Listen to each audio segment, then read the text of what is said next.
ತೆಗಿರಿ. ದಾನಿಯೇಲ 9ನೇ ಅಧ್ಯಾಯ. ದಾನಿಯೇಲ 9ನೇ ಅಧ್ಯಾಯ ಕೊಡಿ. ಕಳೆದ ವಾರ ದೇವರು ಯಾವ ಅಧ್ಯಾಯ ಮಾತಾಡೋದು, ಯಾವ ವಿಷಯ ಮಾತಾಡೋದು ನಮ್ಮ ಹತ್ರ? ದಾನಿಯೇಲ 8ನೇ ಅಧ್ಯಾಯ ಮಾತಾಡೋದು. ಅದೇ ದೇವರು ದಾನಿಯೇಲ 9ನೇ ಅಧ್ಯಾಯವನ್ನ ಈ ಬೈಬಲ್ ಸ್ಟಡಿಯಲ್ಲಿ ಧ್ಯಾನಿಸೋಣ. ಏನು ಈ ಬೈಬಲ್ ಸ್ಟಡಿ? ದೇವರು ನಿನ್ನ ಜೀವನಕ್ಕೆ ಈ ವಾಕ್ಯಗಳನ್ನು ತಿಳಿಸ್ತಾನೆ. ಚೆನ್ನಾಗಿ ಕೇಳಿ. 1ನೇ ವಚನದಿಂದ ಆರಂಭಿಸಿ ಆರಾಧನೆಯನ್ನು ಜೋರಾಗಿ ಗಟ್ಟಿಯಾಗಿ. ಅಶ್ವರೋಷನ ಮಗನು ಮೇದ್ಯಾಯ ವಂಶದವನು, ಕಸ್ದಿಯ ರಾಸರ ದೊರೆತನವನ್ನು ಹೊಂದಿದವನು. ಕಸ್ದಿ ಅಂದ್ರೆ ಮೇದ್ಯ, ಪೆರ್ಸಿಯಾ. ಆಮೇನ್. ದಾರ್ಯಾವೇಶನ ಆಳ್ವಿಕೆಯ ಅಶ್ವರೋಷನು, ಇವರ ಅಪ್ಪನ ಹೆಸರು, ಇವರ ಮಗನ ಹೆಸರು ದಾರ್ಯಾವೇಶನು. ಆಳ್ವಿಕೆಯ ಮೊದಲನೇ ವರ್ಷದಲ್ಲಿ ದಾನಿಯೇಲನಾದ ನಾನು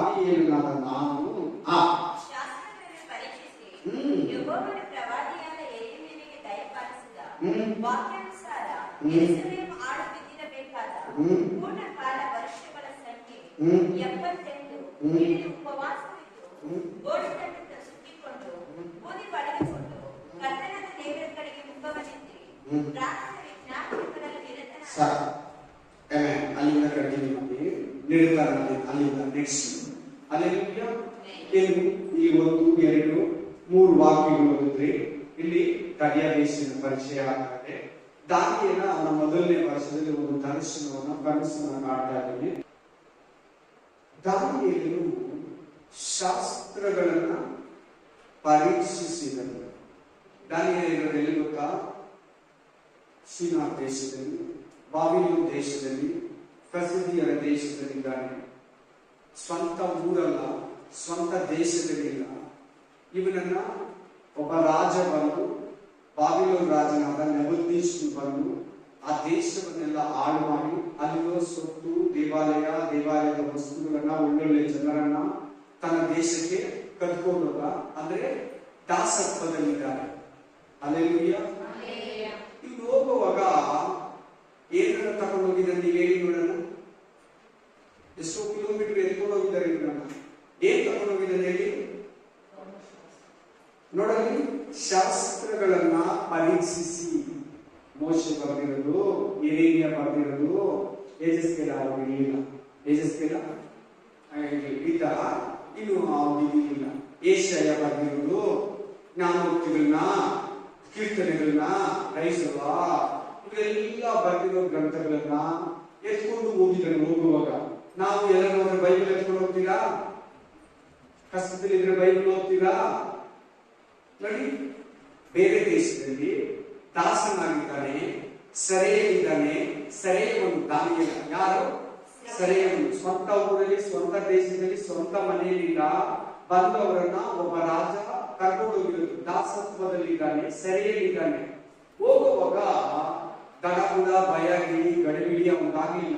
ಹೋಗುವಾಗ ಯೆಶಾಯ ಗ್ರಂಥ, ಯೆರೆಮೀಯ ಗ್ರಂಥ, ಪ್ರಸಂಗಿ ಗ್ರಂಥ, ಜ್ಞಾನೋಕ್ತಿಗಳ ಗ್ರಂಥ, ಕೀರ್ತನೆಗಳ ಗ್ರಂಥ, ಯೆಜ್ರ ಗ್ರಂಥ ತಗೊಂಡು ಹೋಗೋನು. ಯೆಜ್ರ ಗ್ರಂಥ ಅಂತೀನಿ, ಆದಿಕಾಂಡ, ವಿಮೋಚನಾ ಕಾಂಡ, ಧರ್ಮೋಪದೇಶ ಕಾಂಡ, ಯಾಜಕ ಕಾಂಡ, ಅರಣ್ಯ ಕಾಂಡ, ನ್ಯಾಯಸ್ಥಾಪಕರು, ಈ ಪುಸ್ತಕಗಳನ್ನೆಲ್ಲ ತಗೊಂಡು ಹೋಗಿದ್ದಾನೆ. ಯೆರೆಮೀಯ ಗ್ರಂಥದಲ್ಲಿ ನಾವು ಯಾವಾಗ ಬಿಡುಗಡೆ ಆಗ್ತೀವಿ, ಎಷ್ಟು ವರ್ಷ ನಾವು ಇಲ್ಲಿ ಸೆರೆಯಲ್ಲಿರಬೇಕು, ಎಷ್ಟು ವರ್ಷಗಳ ಕಾಲ ನಾವು ಸೆರೆಯಲ್ಲಿ ದಾಸರಾಗಿರ್ಬೇಕಂತ ಬರ್ದಿದ್ವಿ. ಎಷ್ಟು ವರ್ಷ ಅಂತ ಬರ್ದಿದೆ ಅಂತ ನಾವಿಲ್ಲಿ ಓದಿದ್ರೆ 70 ವರ್ಷ ಆಮೇಲೆ ನಿಮಗೆ ಬಿಡುಗಡೆ. 70 ವರ್ಷವರೆಗೂ ನೀವು ಏನ್ ಮಾಡಿದ್ರೆ ಕೂಡ ಬಿಡುಗಡೆ ಇಲ್ಲ. ಸರಿ, ದಾನಿಯೇಲನಿಗೆ ಗೊತ್ತಾಗೋಯ್ತು. ದಾನಿಯೇಲನಿಗೆ ಯಾಕೆ? ದಾನಿಯೇಲನಿಗೆ ಏನ್ ಚಿಂತೆ? ದಾನಿಯೇಲನಿಗೆ ಏನ್ ಕಷ್ಟ? ದಾನಿಯೇಲನಿಗೆ ಏನ್ ಈ ಭಾರ? ನಾವೆಷ್ಟು ದಿನ ಬೇರೆ ದೇಶದಲ್ಲಿ ಇರಬೇಕು, ಬೇರೆ ರಾಜ್ಯದಲ್ಲಿ ಇರಬೇಕು, ಬೇರೆಯವರ ಕಂಟ್ರೋಲ್ ಅಲ್ಲಿ ಇರಬೇಕು, ಬೇರೆಯವರ ಒಂದು ದೇಶದಲ್ಲಿ ನಾವು ದಾಸರಾಗಿರ್ಬೇಕು. ನಮ್ಮ ದೇಶ, ನಮ್ಮ ಜನ, ನಮ್ಮ ಪಟ್ಟಣ, ನಮ್ಮ ಯೆರೂಸಲೇಮು, ನಮ್ಮ ಇಸ್ರಾಯೇಲ್ ದೇಶ, ನಮ್ಮ ದೇವಾಲಯ, ಅಲ್ಲಿ ಆಲಯ ಕಟ್ಟಬೇಕು, ಆರಾಧನೆ ಮಾಡಬೇಕು, ಯಜ್ಞಗಳನ್ನ ಅರ್ಪಿಸಬೇಕು. ನನ್ನ ಜನ, ನನ್ನ ಹಿರಿಯರು, ನನ್ನ ಪೂರ್ವಿಕರ ಸಮಾಧಿ ಪೌಲುಬೋದೆ ಅಂತ ಇವನಿಗೆ ಅಕ್ಕರೆ ಬಂದ್ಬಿಡ್ತು. ಆಮೇಲೆ ನಿನಗೆ ಇದರಲ್ಲಿ ಕಲಿಯೋದಂದ್ರೆ, ನೀನು ಕೂಡ ನಿನ್ನ ಬಗ್ಗೆ, ನಿನ್ನ ಮನೆಯ ಬಗ್ಗೆ, ಅಯ್ಯೋ ನಮ್ಮ ಅಪ್ಪ ಪಾಪದಲ್ಲಿದ್ದಾರೆ, ನಮ್ಮ ಅಮ್ಮ ಪಾಪದಲ್ಲಿದ್ದಾರೆ, ನನ್ನ ಅಣ್ಣ ನನ್ನ ತಮ್ಮ ಪಾಪದಲ್ಲಿದ್ದಾರೆ, ನಾವು ಸೈತಾನ ಕೈಯಲ್ಲಿದ್ದೀವಿ. ಯಾವಾಗ ಸೈತಾನಿನ ಈ ಪಾಪದ ಜೀವಿತದಿಂದ, ಶಾಪದ ಜೀವಿತದಿಂದ ನಮಗೆ ಬಿಡುಗಡೆ, ಪಾಪದಲ್ಲಿ ಸಹೋದರ ನರಕಕ್ಕೆ ಹೋಗ್ತೀನಿ ಅಂತ ನೀನು ಕೂಡ ಯೋಚಿಸ್ಬೇಕು. ದಾನಿಯೇಲನ ತರ. ಕಂಟಿನ್ಯೂ ಮಾಡೋಣ 4ನೇ ವಚನದಿಂದ. ನನ್ನ ದೇವರಾದ ಯೆಹೋವನಿಗೆ ಹೀಗೆ ಪಾಪವನ್ನು ಅರಿಕೆ ಮಾಡಿ ವಿಜ್ಞಾಪಿಸಿದೆನು. ಓ ಕರ್ತನೇ, ನೋಡಿ ಚೆನ್ನಾಗಿ ನೋಡ್ಕೊಳ್ಳಿ. ಪ್ರೇಯರ್ ಏನ್ ಮಾಡ್ತಾ ಇದ್ದಾರೆ, ದಾನಿಯೇಲ ಕ್ಯಾಚ್ ಮಾಡಿ ಪ್ರತಿಯೊಬ್ಬರು ಕೂಡ ಏನಂತ ಪ್ರೇಯರ್ ಮಾಡ್ತಾ ಇದ್ದಾರೆ ನೋಡಿ, ಏನಂತ ಪ್ರೇಯರ್ ವಿನಯಿಸ್ತಾ ಇದ್ದಾರೆ ನೋಡಿ, ಏನಂತ ರಿಕ್ವೆಸ್ಟ್ ಮಾಡ್ತಾ ಇದ್ದಾನೆ ನೋಡಿ, ಏನಂತ ದಾನಿಯೇಲ ಟೆಕ್ನಿಕಲ್ ಆಗಿ ಪ್ರೇಯರ್ ಮಾಡ್ತಾ ಇದ್ದಾನೆ. ಫಸ್ಟ್ ಏನ್ ಮಾಡ್ತಾ ಇದ್ದಾನೆ ದಾನಿಯೇಲ, ಪಾಪವನ್ನ ಆರೈಕೆ ಮಾಡ್ತಾ ಇದ್ದಾರೆ. ನಾವೇನ್ ಮಾಡ್ತೀವಿ ಏನಿದ್ರೆ, ಅಪ್ಪ ನಮ್ಮನ್ನ ಬಿಡುಗಡೆ ಮಾಡು, ಅಪ್ಪ ನಮ್ಮನ್ನ ತಪ್ಪಿಸು, ಅಪ್ಪ ನನಗೆ ಇದು ಕೊಡು, ಅಪ್ಪ ನನಗೆ ಅದು ಕೊಡು, ದೇವರೇ ನನ್ನನ್ನು ಆಶೀರ್ವಾದ ಮಾಡು, ದೇವರೇ ನನಗೆ ಉದ್ಯೋಗ ಕೊಡು, ದೇವರೇ ನನಗೆ ಒಟ್ಟಿತನ ತೆಗೆದಾಕು, ದೇವರೇ ನನಗೆ ವಿವಾಹ ಕಾರ್ಯ ಏರ್ಪಡಿಸು, ದೇವರೇ ನನಗೆ ಮಕ್ಕಳು ಕೊಡು, ದೇವರೇ ನನಗೆ ಆಸ್ತಿ ಕೊಡು, ದೇವರೇ ನನಗೆ ಕೋಟಿನ ಬಿಡಿಸ್ಕೊಡು. ಇವೇ ಕೇಳ್ತೀವಿ. ಫಸ್ಟ್ ನಮ್ಗೆ ಏನಾದ್ರು ಪ್ರೇಯರ್ ಮಾಡುವಾಗ ಪಾಪ ಇದ್ರೆ ಆಯ್ಕೆ ಮಾಡಿ. ಏನಿದ್ರೆ ಪಾಪ. ಫಸ್ಟ್ ಪಾಪವನ್ನ ದೇವರಿಗೂ ನಿನಗೂ ಏನಾದ್ರೂ ಮಿಸ್ಟೇಕ್ ಇದ್ರೆ, ಅಭ್ಯಾಂತರ ಇದ್ರೆ, ಪಾಪ ಇದ್ರೆ, ತಲೆ ಇದ್ರೆ, ನಿನ್ನ ವಾಯ್ಸ್ ದೇವರು ಕೇಳೋದಿಕ್ಕೆ, ನಿನ್ನ ಪ್ರಾರ್ಥನೆ ದೇವರು ಕೇಳೋದಿಕ್ಕೆ, ನಿನ್ನ ವಿಜ್ಞಾಪನೆ ದೇವರು ಕೇಳೋದಿಕ್ಕೆ, ನಿನ್ನ ಕಷ್ಟ ದೇವರು ಕೇಳೋದಿಕ್ಕೆ, ನಿನ್ನ ಮನವಿ ದೇವರು ಕೇಳೋದಿಕ್ಕೆ ಪಾಪ ಅಡ್ಡ ಇರ್ತದೆ. ಆ ಪಾಪಗಳನ್ನ ಹೇಳಿ ಫಸ್ಟ್ ನೀನು ಪ್ರಾರ್ಥಿಸಬೇಕು. ಆಮೇಲೆ ಅವನಿಗೆ ಪಶ್ಚಾತ್ತಾಪ ಪಡಬೇಕು, ಅಳಬೇಕು, ಗಂಟೆ ಗಟ್ಟಲೆ ಪ್ರಾರ್ಥನೆ ಮಾಡಬೇಕು, ಉಪವಾಸ ಮಾಡಬೇಕು, ಮನಕಾಲ ಆಗ್ಬೇಕು, ದೇವರ ಕಡೆ ಸಪರೇಟ್ ಕುತ್ಕೋಬೇಕು. ಆಮೇಲೆ ನಿನಗೆ ಏನ್ ಬೇಕಂತೇಳಿ ಅಷ್ಟು ಪಾಪಗಳೇಳಿ ಅಳು. ಆಮೇಲೆ ನಿನಗೆ ಬೇಕಾಗಿರೋದೇನು, ಯಾರ ಪ್ರೇಯರ್ ಮಾಡಬೇಕು ಆಮೇಲೆ ಮಾಡು. ಫಸ್ಟ್ ನೀನು ದೇವರಿಗೆ ಏನಾದ್ರು ಇದ್ರೆ, ದೇವರಿಗೆ ಇಷ್ಟ ಆಗಿರೋದು ಏನಾದ್ರು ನೀನು ಮಾಡಿದ್ರೆ, ದೇವರ ಚಿತ್ತಕ್ಕೆ ನೀನು ವಿರುದ್ಧವಾಗಿ ಜೀವಿಸ್ತಾ ಇದ್ರೆ, ದೇವರ ವಾಕ್ಯಕ್ಕೆ ನೀನು ವಿರುದ್ಧವಾಗಿ ಜೀವಿಸ್ತಾ ಇದ್ರೆ, ಸ್ವಾರ್ಥ ಜೀವಿತ ನಿನ್ನಲ್ಲಿದ್ರೆ, ಪಾಪದ ಜೀವಿತ ನಿನ್ನಲ್ಲಿದ್ರೆ, ಅನ್ಯ ಜನರ ಜೀವಿತ, ಅನ್ಯ ಜನರ ಸಂಪ್ರದಾಯ ಆಚಾರಗಳು ನಿನ್ನಲ್ಲಿದ್ರೆ, ದೇವರಿಗೆ ಕೋಪ ಎಬ್ಬಿಸುವುದು, ನಿನಗೆ ಶಾಪ ಬರುವುದು ಏನಾದಿದ್ರೆ, ನೀನು ನಿನ್ನ ಮನೆಯವರು ಮಾಡಿದ್ರೆ, ನೀನು ನಿನ್ನ ಜನ, ನೀನು ನಿನ್ನ ಅಕ್ಕ, ನೀನು ನಿನ್ನ ತಮ್ಮ, ನೀನು ನಿನ್ನ ಅಣ್ಣ, ನೀನು ನಿನ್ನ ತಂಗಿ, ನೀನು ನಿನ್ನ ತಂದೆ, ನೀನು ನಿನ್ನ ತಾಯಿ, ನೀನು ನಿನ್ನ ಗಂಡ, ನೀನು ನಿನ್ನ ಹೆಂಡತಿ, ನೀನು ನಿನ್ನ ಮಕ್ಕಳು ಏನಾದರೂ ಪಾಪ ಮಾಡಿದ್ರೆ, ದೇವರಿಗೆ ವಿರೋಧವಾಗಿ ನಿನ್ನ ಪಾಪಗಳನ್ನ, ನಿನ್ನ ಮನೆಯವರ ಪಾಪಗಳನ್ನ, ನಿಮ್ಮ ಸಭೆಯವರ ಪಾಪಗಳನ್ನ ಫಸ್ಟ್ ದೇವರ ಹತ್ರ ಹೇಳಿಕೊ. ಆಮೇಲೆ ನಿನಗೆ ಏನ್ ಬೇಕೋ ಆಮೇಲೆ ಕೇಳು. ಅಲ್ಲೇಂಚಾ ಪಾಪಗಳನ್ನ ಏನ್ ಮಾಡ್ತಂತೆ, ಫಸ್ಟ್ ತನ್ನ ಜನರ ಪಾಪಗಳನ್ನ ಅರಿಕೆ ಮಾಡಿ. ಕ್ಯಾಚ್ ಮಾಡಿ ಚೆನ್ನಾಗಿ ಎಲ್ಲರೂ. ಓ ಕರ್ತನೆ, ಏನಂತ ಪ್ರೇ ಮಾಡ್ತಾ ಇದ್ದಾರೆ, ಓ ದೇವರೇ, ಓ ಕರ್ತನೆ ಎಂಬುದನ್ನು ಬಳಸಿದಿ ಈ ಪದ. ಅಪ್ಪ ಏಸಪ್ಪ ಅಷ್ಟೇ, ಯಾವಾಗಲೂ ಏಸಪ್ಪ. ಎಷ್ಟು ಹೆಸರುಗಳಿದೆ ದೇವರಿಗೆ. ಪ್ರೀತಿ ಸ್ವರೂಪನೇ, ಸತ್ಯ ಸ್ವರೂಪನೇ, ನಿಜವಾದ ದೇವರೇ, ಬೆಳಕಾಗಿರುವ ದೇವರೇ, ನಾನೇ ಮಾರ್ಗ ಅಂತ ಹೇಳಿದವನೇ. ಇಲ್ಲಿ ಏನಂತ ಬೆಳೆಸ್ತಾ ಇದ್ದಾನೆ ದಾನಿಯೇಲ, ಓ ಕರ್ತನೇ, ಮಹೋನ್ನತನೇ. ಎರಡನೇದು ಓ ಭಯಂಕರನೇ. ಯಾವಾಗ ಬಳಸ್ತಾ ನೀನು ಕಲ್ಕೋ, ಕ್ಯಾಚ್ ಮಾಡು. ಬರೀ ಏಸಪ್ಪ ಏಸಪ್ಪ ಅಂತ ಪ್ರೇ ಮಾಡಬೇಡ. ಅವನ ಜೊತೆಗೆ ಇಂಥ ಪದಗಳು, ಇಂಥ ಹೆಸರು ಕೂಡ ಬಳಸು. ಆಮೇಲೆ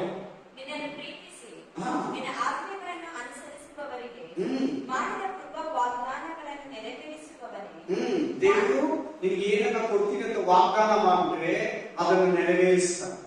ನಿನಗೆ ಇದನ್ನ ಕೊಡ್ತೀನಿ, ನಿನಗೆ ಇದನ್ನ ಅನುಗ್ರಹಿಸ್ತೀನಿ, ನಿನಗೆ ಇದನ್ನ ಆಶೀರ್ವದಿಸ್ತೀನಿ, ನಿನಗೆ ಇದನ್ನ ದಯಪಾಲಿಸ್ತೀನಿ, ನಿನಗೆ ಏನ್ ಕೊಡ್ತೀನಿ ಅಂತ ನಿನಗೆ ಪ್ರಾಬ್ಲಮ್ ಇರುವಾಗ, ನಿನಗೆ ಕೊರತೆ ಇಲ್ಲಿರುವಾಗ, ನೀನು ಕಷ್ಟದಲ್ಲಿರುವಾಗ ದೇವರು ವಾಗ್ದಾನ ಮಾಡ್ತಾನೆ. ಆ ವಾಗ್ದಾನ ಏನ್ ಮಾಡ್ತಾನೆ ಅಂತ ಈ ವಾಕ್ಯ ಹೇಳ್ತಾನೆ, ನೆರವೇರಿಸುವವನು. ನೋಡಿ, ಈ ದಾನಿಯೇಲನಿಗಿರೋ ನಂಬಿಕೆ ನಿನಗೆ ಇರಬೇಕು. ಏನ್ ನಂಬಿಕೆ? ದಾನಿಯೇಲನಿಗೆ ದೇವರು ಎಂತಂತೆ ವಾಗ್ದಾನ ಮಾಡ್ತಾನೆ, ವಾಗ್ದಾನವನ್ನ ನೆರವೇರಿಸ್ತಾನೆ. ಪ್ರಾಮಿಸ್ ಮಾಡ್ತಾನೆ, ಪ್ರಾಮಿಸ್ ಅನ್ನ ಕ್ಲಿಯರ್ ಮಾಡ್ತಾನೆ. ಕೊಡ್ತೀನಿ ಅಂತ ಹೇಳ್ತಾನೆ, ಕೊಟ್ಬಿಡ್ತಾನೆ. ದೇವರು ಕೊಡ್ತೀನಿ ಅಂತ ಹೇಳಿದ್ಮೇಲೆ ಕೊಡ್ದಿರಲ್ಲ. ಆಮೇಲೆ ಆಮೇಲೆ ನಾವು ಪಾಪ ಅಪರಾಧಗಳನ್ನು ಮಾಡಿ ಕೆಟ್ಟವರಾಗಿ ನಡೆದು ಏನಂತ ಪ್ರೇ ಮಾಡ್ತಾ ಇದ್ದಾನೆ ದಾನಿಯೇಲ? ನಾವು ಏನೆಲ್ಲಾದ್ರು ಪಾಪ ಅಪರಾಧಗಳು ಎಲ್ಲರೂ ಹೇಳ್ಬೇಕು ಪದ ಅಪರಾಧಗಳು ಮಾಡಿ ಕೆಟ್ಟವರಾಗಿ ನಡೆದು ಪಾಪ ಅಪರಾಧ ಮಾಡಿದ್ರೆ ಎಂತವರಾಗ್ತೀವಿ ನಾವು ದೇವ್ರ ಮುಂದ್ಗಡೆ? ಕೆಟ್ಟವರಾಗ್ತೀವಿ. ಚೆನ್ನಾಗಿ ಕ್ಯಾಚ್ ಮಾಡು. ನಿನ್ ಜೀವನ ತಗೋ ಈ ಮಾತುಗಳನ್ನ. ದಾನಿಯೇಲ ಕಥೆಯನ್ನು ತಗೊಂಡ್ರೆ ದಾನಿಯೇಲ ಪರಿಶುದ್ಧನಾಗಿ ಜೀವಿಸ ದೇವರ ವಿಶ್ರಾಂತಿಯಲ್ಲಿದ್ದಾನೆ. ಹಲ್ಲೆಲೂಯಾ. ಪರದೇಶದಲ್ಲಿದ್ದಾನೆ. ನೀನ್ ಕೇಳಿಲಿ ಪಾಪ ತಪ್ಪು ಮಾಡೋರು ಕೆಟ್ಟವರು. ಹುಷಾರ್, ಪಾಪ ಮಾಡಬೇಡ, ಅಪರಾಧ ಮಾಡಬೇಡ. ನೆಕ್ಸ್ಟ್ ನಿನಗೆ ತಿರುಗಿ ಬಿದ್ದು ಆ. ನಿನ್ನ ಆಜ್ಞಾವಿಧಿಗಳನ್ನು ತೊರೆದು ಆ. ನಮ್ಮ ಅರಸರು ಆ. ಪ್ರಧಾನರು ಆ. ಹಿರಿಯರು ಆ. ಸಾಮಾನ್ಯ ಜನರು ಆ. ಇವರಿಗೆಲ್ಲ ನಿನ್ನ ಹೆಸರಿನ ಮೇಲೆ ಆ. ನುಡಿದ ನಿನ್ನ ಸೇವಕರಾದ ಪ್ರವಾದಿಗಳ ಕಡೆಗೆ ಕಿವಿ ಕೊಡಲೇ ಇಲ್ಲ. ಹಾಗೂ ಚೆನ್ನಾಗಿ ಯೋಚನೆ ಮಾಡ್ತಾ ಇದ್ದೀವಿ. ವಾಕ್ಯ ಹಲ್ಲೆಲೂಯಾ. ಎಷ್ಟನೇ ವಚನ ಅದು? ಆಮೆನ್. 6ನೇ ವಚನ. ಏನ್ ಹೇಳ್ತಾ ಇದೆ? ಏನಂತ ಪ್ರೇ ಮಾಡ್ತಾ ಇದ್ದಾನೆ? ಪ್ರಧಾನರು, ಅರಸರು ಅಂದ್ರೆ ದೇವರ ಸೇವಕರು, ದೇವರ ಸನ್ನಿಧಿಯಲ್ಲಿ ಕೆಲಸ ಮಾಡೋ, ಬೋಧಿಸೋ, ಉಪದೇಶಿಸಿ ಜನಗಳನ್ನು ಎಚ್ಚರಿಸೋ ಅವ್ರ ಮಾತನ್ನ ನಾವು ಕೇಳಿಲ್ಲ. ನಾವು ಹೇಳ್ತಾ ಇದ್ವಿ, ಎಚ್ಚರಿಸ್ತಾ ಇದ್ವಿ. ಎರೇಮಿಯಾ, ಯೆಜ್ರೇಲ, ಯೆಶಾಯ ಪ್ರವಾದಿಗಳೆಲ್ಲ ನಮ್ಮನ್ನ ಎಚ್ಚರಿಸ್ತಾ ಇದ್ರು. ನಾವು ಕೇಳಿಲ್ಲ. ನೋಡಿ, ನೀವು ತಪ್ಪು ಮಾಡ್ತಾ ಇದ್ದೀರಾ, ಪಾಪ ಮಾಡ್ತಾ ಇದ್ದೀರಾ, ಬಿಡಿ ಅಂತ ಹೇಳಿದ್ರು. ನಾವು ಕೇಳಿಲ್ಲ. ನಾವು ಕೇಳಿಲ್ಲ. ಒಪ್ಕೊಳ್ತಾ ಇದ್ದಾನೆ ಎರೇಮಿಯಾ, ದಾನಿಯೇಲ. ಫಸ್ಟ್ ನೀವು ಈ ತರ ಪ್ರೇಯರ್ ಮಾಡಕ್ ಸ್ಟಾರ್ಟ್ ಮಾಡಿ. ನೋಡಿ, ಅಲ್ಲಿ ಪ್ರೇಯರ್ ಹೇಗಿದೆ, ಎಷ್ಟು ಚೆನ್ನಾಗಿ ಪ್ರೇ ಮಾಡ್ತಾ ಇದ್ದಾರೆ ನೋಡಿ. ಇದು ಜ್ಞಾನದಿಂದ ಕೂಡಿದ ಪ್ರಾರ್ಥನೆ, ವಾಕ್ಯಾನುಸಾರವಾದ ಪ್ರಾರ್ಥನೆ. ನಾವು ಪ್ರವಾದಿಗಳ ಮಾತನ್ನ, ಅರಸುಗಳ ಮಾತನ್ನ, ಲೇವಿಯರ ಮಾತನ್ನ, ನ್ಯಾಯಸ್ಥಾಪಕರ ಮಾತನ್ನ ಕೇಳಿಲ್ಲ ದೇವರೇ. ಯೆರೆಮೀಯನ ಮಾತನ್ನ ಕೇಳಿಲ್ಲ. ಅವನ ಪಾಪ ಮಾಡುವಾಗೆಲ್ಲ ಗದರಿಸಿದ್ರು. ಪ್ರತಿ ಭಾನುವಾರ ವಾಕ್ಯದಲ್ಲಿ ಗದರಿಸಿದ್ರು. ಮನೆಗೆ ಬಂದಾಗ ಗದರಿಸಿದ್ರು. ಕಷ್ಟದಲ್ಲಿರುವಾಗ ತಪ್ಪುಗಳು ಹೇಳ್ಕೊಟ್ರು.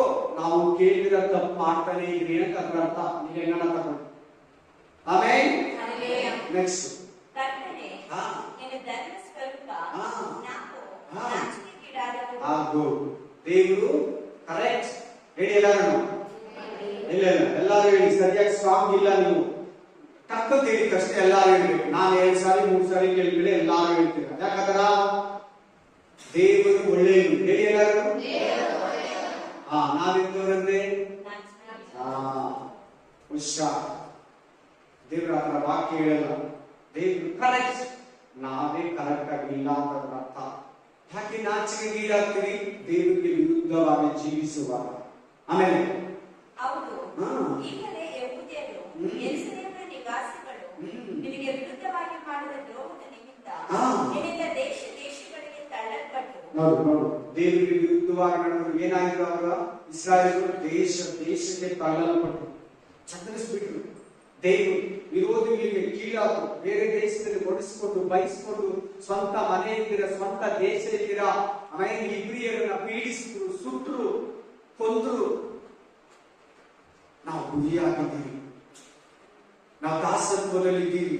ಹಂಗೆ ಒಂದು ವಿಶ್ವಾಸಿ ಒಂದು ಚರ್ಚಿಗೆ ಬರೋ ದೇವರ ಮಕ್ಕಳು ಪಾಪ ಮಾಡುವಾಗ, ವಿರೋಧವಾಗಿ ದೇವರಿಗೆ ಜೀವಿಸುವಾಗ ಅನಿಷ್ಟ ಜೀವನ, ಅನ್ಯ ಜೀವನ, ಅವಮಾನದ ಜೀವನ, ಬೇರೆಯವರ ಹತ್ರನೇ ನಾವು ಅಧೀನರಾಗಿರೋ ಜೀವನ ನಮಗೆ ಕೊಟ್ಬಿಡ್ತಾರೆ. ಆಮೇಲೆ ನೆಕ್ಸ್ಟ್ ಮೇಡಮ್, ದೂರದಲ್ಲಿಯೂ ಸಮೀಪದಲ್ಲಿಯೂ ಚೆದರಿರುವ ಎಲ್ಲಾ ಇಸ್ರಾಯೇಲರು ನಾಚಿಕೆಗೆ ಈಡಾಗಿದ್ದಾರೆ. ಸ್ವಾಮಿ, ನಿನಗೆ ವಿರುದ್ಧವಾಗಿ ಪಾಪ ಮಾಡಿದ್ದರಿಂದ ಹೇಗೆ ಪ್ರೇ ಮಾಡ್ಬೇಕು ನಾವು?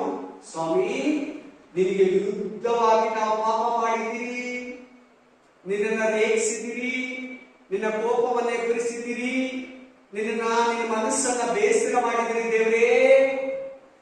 ಆಮೇಲೆ ಪ್ರೇಯರ್ ಕಲ್ತ್ಕೋತಾ ಇದೆಯಲ್ವಾ? ಕಲ್ತ್ಕೋತಾ ಇದೆಯಾ?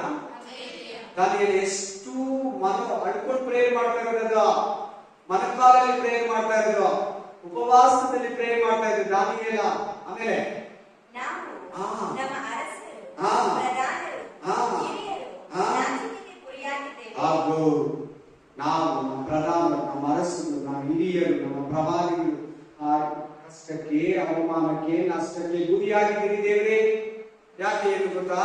ಇವರು ವಿಗ್ರಹ ಆರಾಧನೆ ಮಾಡಬಾರ್ದು, ಅನ್ಯ ಜನಗಳ ಸಂಪ್ರದಾಯ ಮಾಡಬಾರ್ದು, ಆಮೇಲೆ ಮಾಟ ಮಂತ್ರ ಹತ್ರ ಹೋದ್ರು, ಮಕ್ಕಳನ್ನ ಬಲಿ ಕೊಟ್ರು, ಎಡೆ ಹಾಕಿದ್ರು, ತಿಂದ್ರು, ಅನ್ಯರನ್ನ ಮದುವೆ ಆದ್ರು, ಮನೆಗಳಲ್ಲಿ ತಂದು ಇಟ್ಕೊಂಡ್ರು ಆ ವಿಗ್ರಹಗಳನ್ನ. ದೇವಾಲಯದಲ್ಲಿ ದೇವರಿಗೆ ಯಜ್ಞ ಅರ್ಪಿಸುವ ಜಾಗದಲ್ಲಿ ಅಸಹ್ಯವಾದ ಕಾರ್ಯಗಳನ್ನ ಮಾಡಿದ್ರು, ಲಂಚ ಇಸ್ಕೊಂಡ್ರು, ರಾಜರ ಅನ್ಯಾಯವಾಗಿ ಆಳಿದ್ರು. ಏನ್ ಬಂದು ಇಸ್ರಾಯೇಲ್ ಮೇಲೆ ದೇವರಿಗೆ ಕೋಪ ಬಂತು.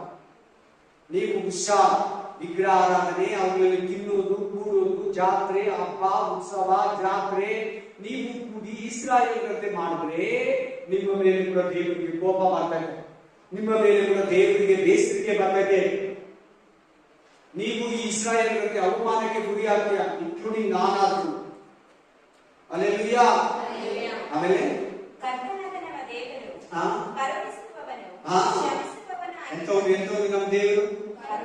ನಮ್ಮ ಜೊತೆ ಈ ವಾಕ್ಯವನ್ನ ಕೇಳುವ ಬ್ರದರ್ ಸಿಸ್ಟರ್, ನೀನು ಎಂತವಳಾಗಿದೆ ದೇವ್ರಿಗೆ ಚೆನ್ನಾಗಿ ಗೊತ್ತು, ನಿನಗೆ ಗೊತ್ತು.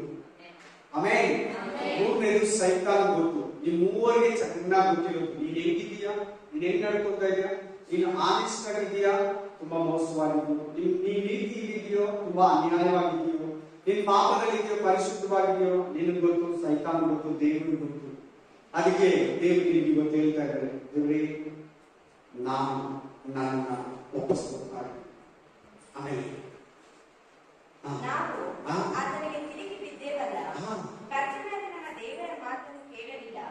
ಏನ್ ಮಾಡಿಲ್ಲ ಇವರು?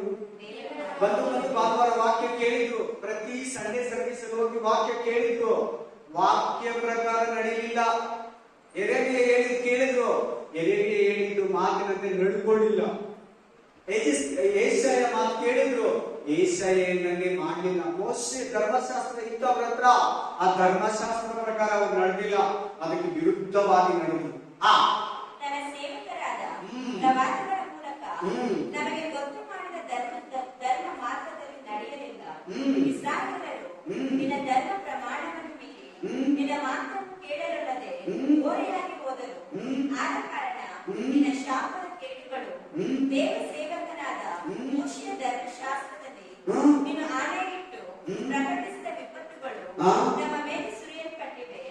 ನಾವು ದೇವದ್ರೋಹಿಗಳೇ ಸರಿ. ನೋಡಲಿ ಶಾಪ ಅಂತಿದೆ. ನೋಡು, ಶಾಪ ಅಂತ ಬಂದ. ಯಾಕೆ ಇವರಿಗೆ ಶಾಪ ಬಂದಿದೆ? ಯಾಕೆ? ಧರ್ಮಶಾಸ್ತ್ರದಲ್ಲಿ ಏನಿರೋ ಆಪತ್ತುಗಳು, ಉಪದ್ರವಗಳು, ಶೋಧನೆಗಳು, ಅವಮಾನ, ಸಾಲ, ನಷ್ಟ, ಕಣ್ಣೀರು, ಕುಟುಂಬಗಳು ಹೊಡೆದೋಗೋದು, ಸಂಸಾರ ಹೊಡೆದೋಗೋದು, ಬಂಜತನ, ಮಳೆ ಇಲ್ಲ, ಅಸೌಖ್ಯತೆ, ಊರಿಲ್ಲ, ಸ್ವಂತ ದೇಶ ಇಲ್ಲ. ಇವ್ರು ಯಾಕೆ ಬಂತು ಈ ಸ್ಥಿತಿ? ದೇವರ ಮಾತನ್ನ ಕೇಳಿದ್ರ, ಸ್ವಂತ ಬುದ್ಧಿಯಿಂದ ನಡೆದು ಅನ್ಯ ಜನಗಳ ಸಹವಾಸ ದೋಷ ಮಾಡಿ, ಅವರು ಮಾಡಿದ್ದರ ಇವರೂ ಮಾಡಿ, ಯಾರ್ಯಾರು ಇವರೂ ಮಾಡಿ ದೇವರ ಕೋಪಕ್ಕೆ ಗುರಿಯಾಗುತ್ತೆ. ದಾನಿಯೇಲ ಅರಿಕೆ ಮಾಡ್ತಾ ಇದ್ದಾನೆ, ದಾನಿಯೇಲ ಪ್ರಾರ್ಥನೆ ಮಾಡ್ತಾ ಇದ್ದಾನೆ, ತನಗಾಗಿ ತನ್ನ ಜನಗಳಿಗಾಗಿ ಉಪವಾಸದಲ್ಲಿ. ನಮ್ಮ ಮೇಲೆ ದೊಡ್ಡ ಕೇಡನ್ನು ಬರಮಾಡಿ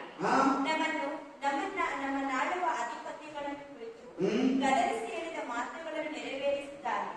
ಯೆರೂಸಲೇಮಿಗೆ ಆದಂತ ಕೇಡು ಭೂಮಂಡಲದಲ್ಲಿ ಎಂದೂ ಆಗಲಿಲ್ಲವಲ್ಲ. ಮೋಶೆ ಧರ್ಮಶಾಸ್ತ್ರದಲ್ಲಿ ಬರೆದಂತೆಯೇ ಈ ವಿಪತ್ತನ್ನೆಲ್ಲ ನಮ್ಮ ಮೇಲೆ ಬಂದಿದೆ. ಆದರೂ ನಾವು ನಮ್ಮ ದುರ್ಮಾರ್ಗಗಳನ್ನು ತೊರೆದು ಬಿಟ್ಟು ನಿನ್ನ ಸತ್ಯೋಪದೇಶವನ್ನು ಗ್ರಹಿಸಿ ನಡೆಯುವಂತೆ ನಮ್ಮ ದೇವರಾದ ಯೆಹೋವನೆಂಬ ನಿನ್ನ ದಯೆಯನ್ನು ಬೇಡಿಕೊಳ್ಳಲಿಲ್ಲ.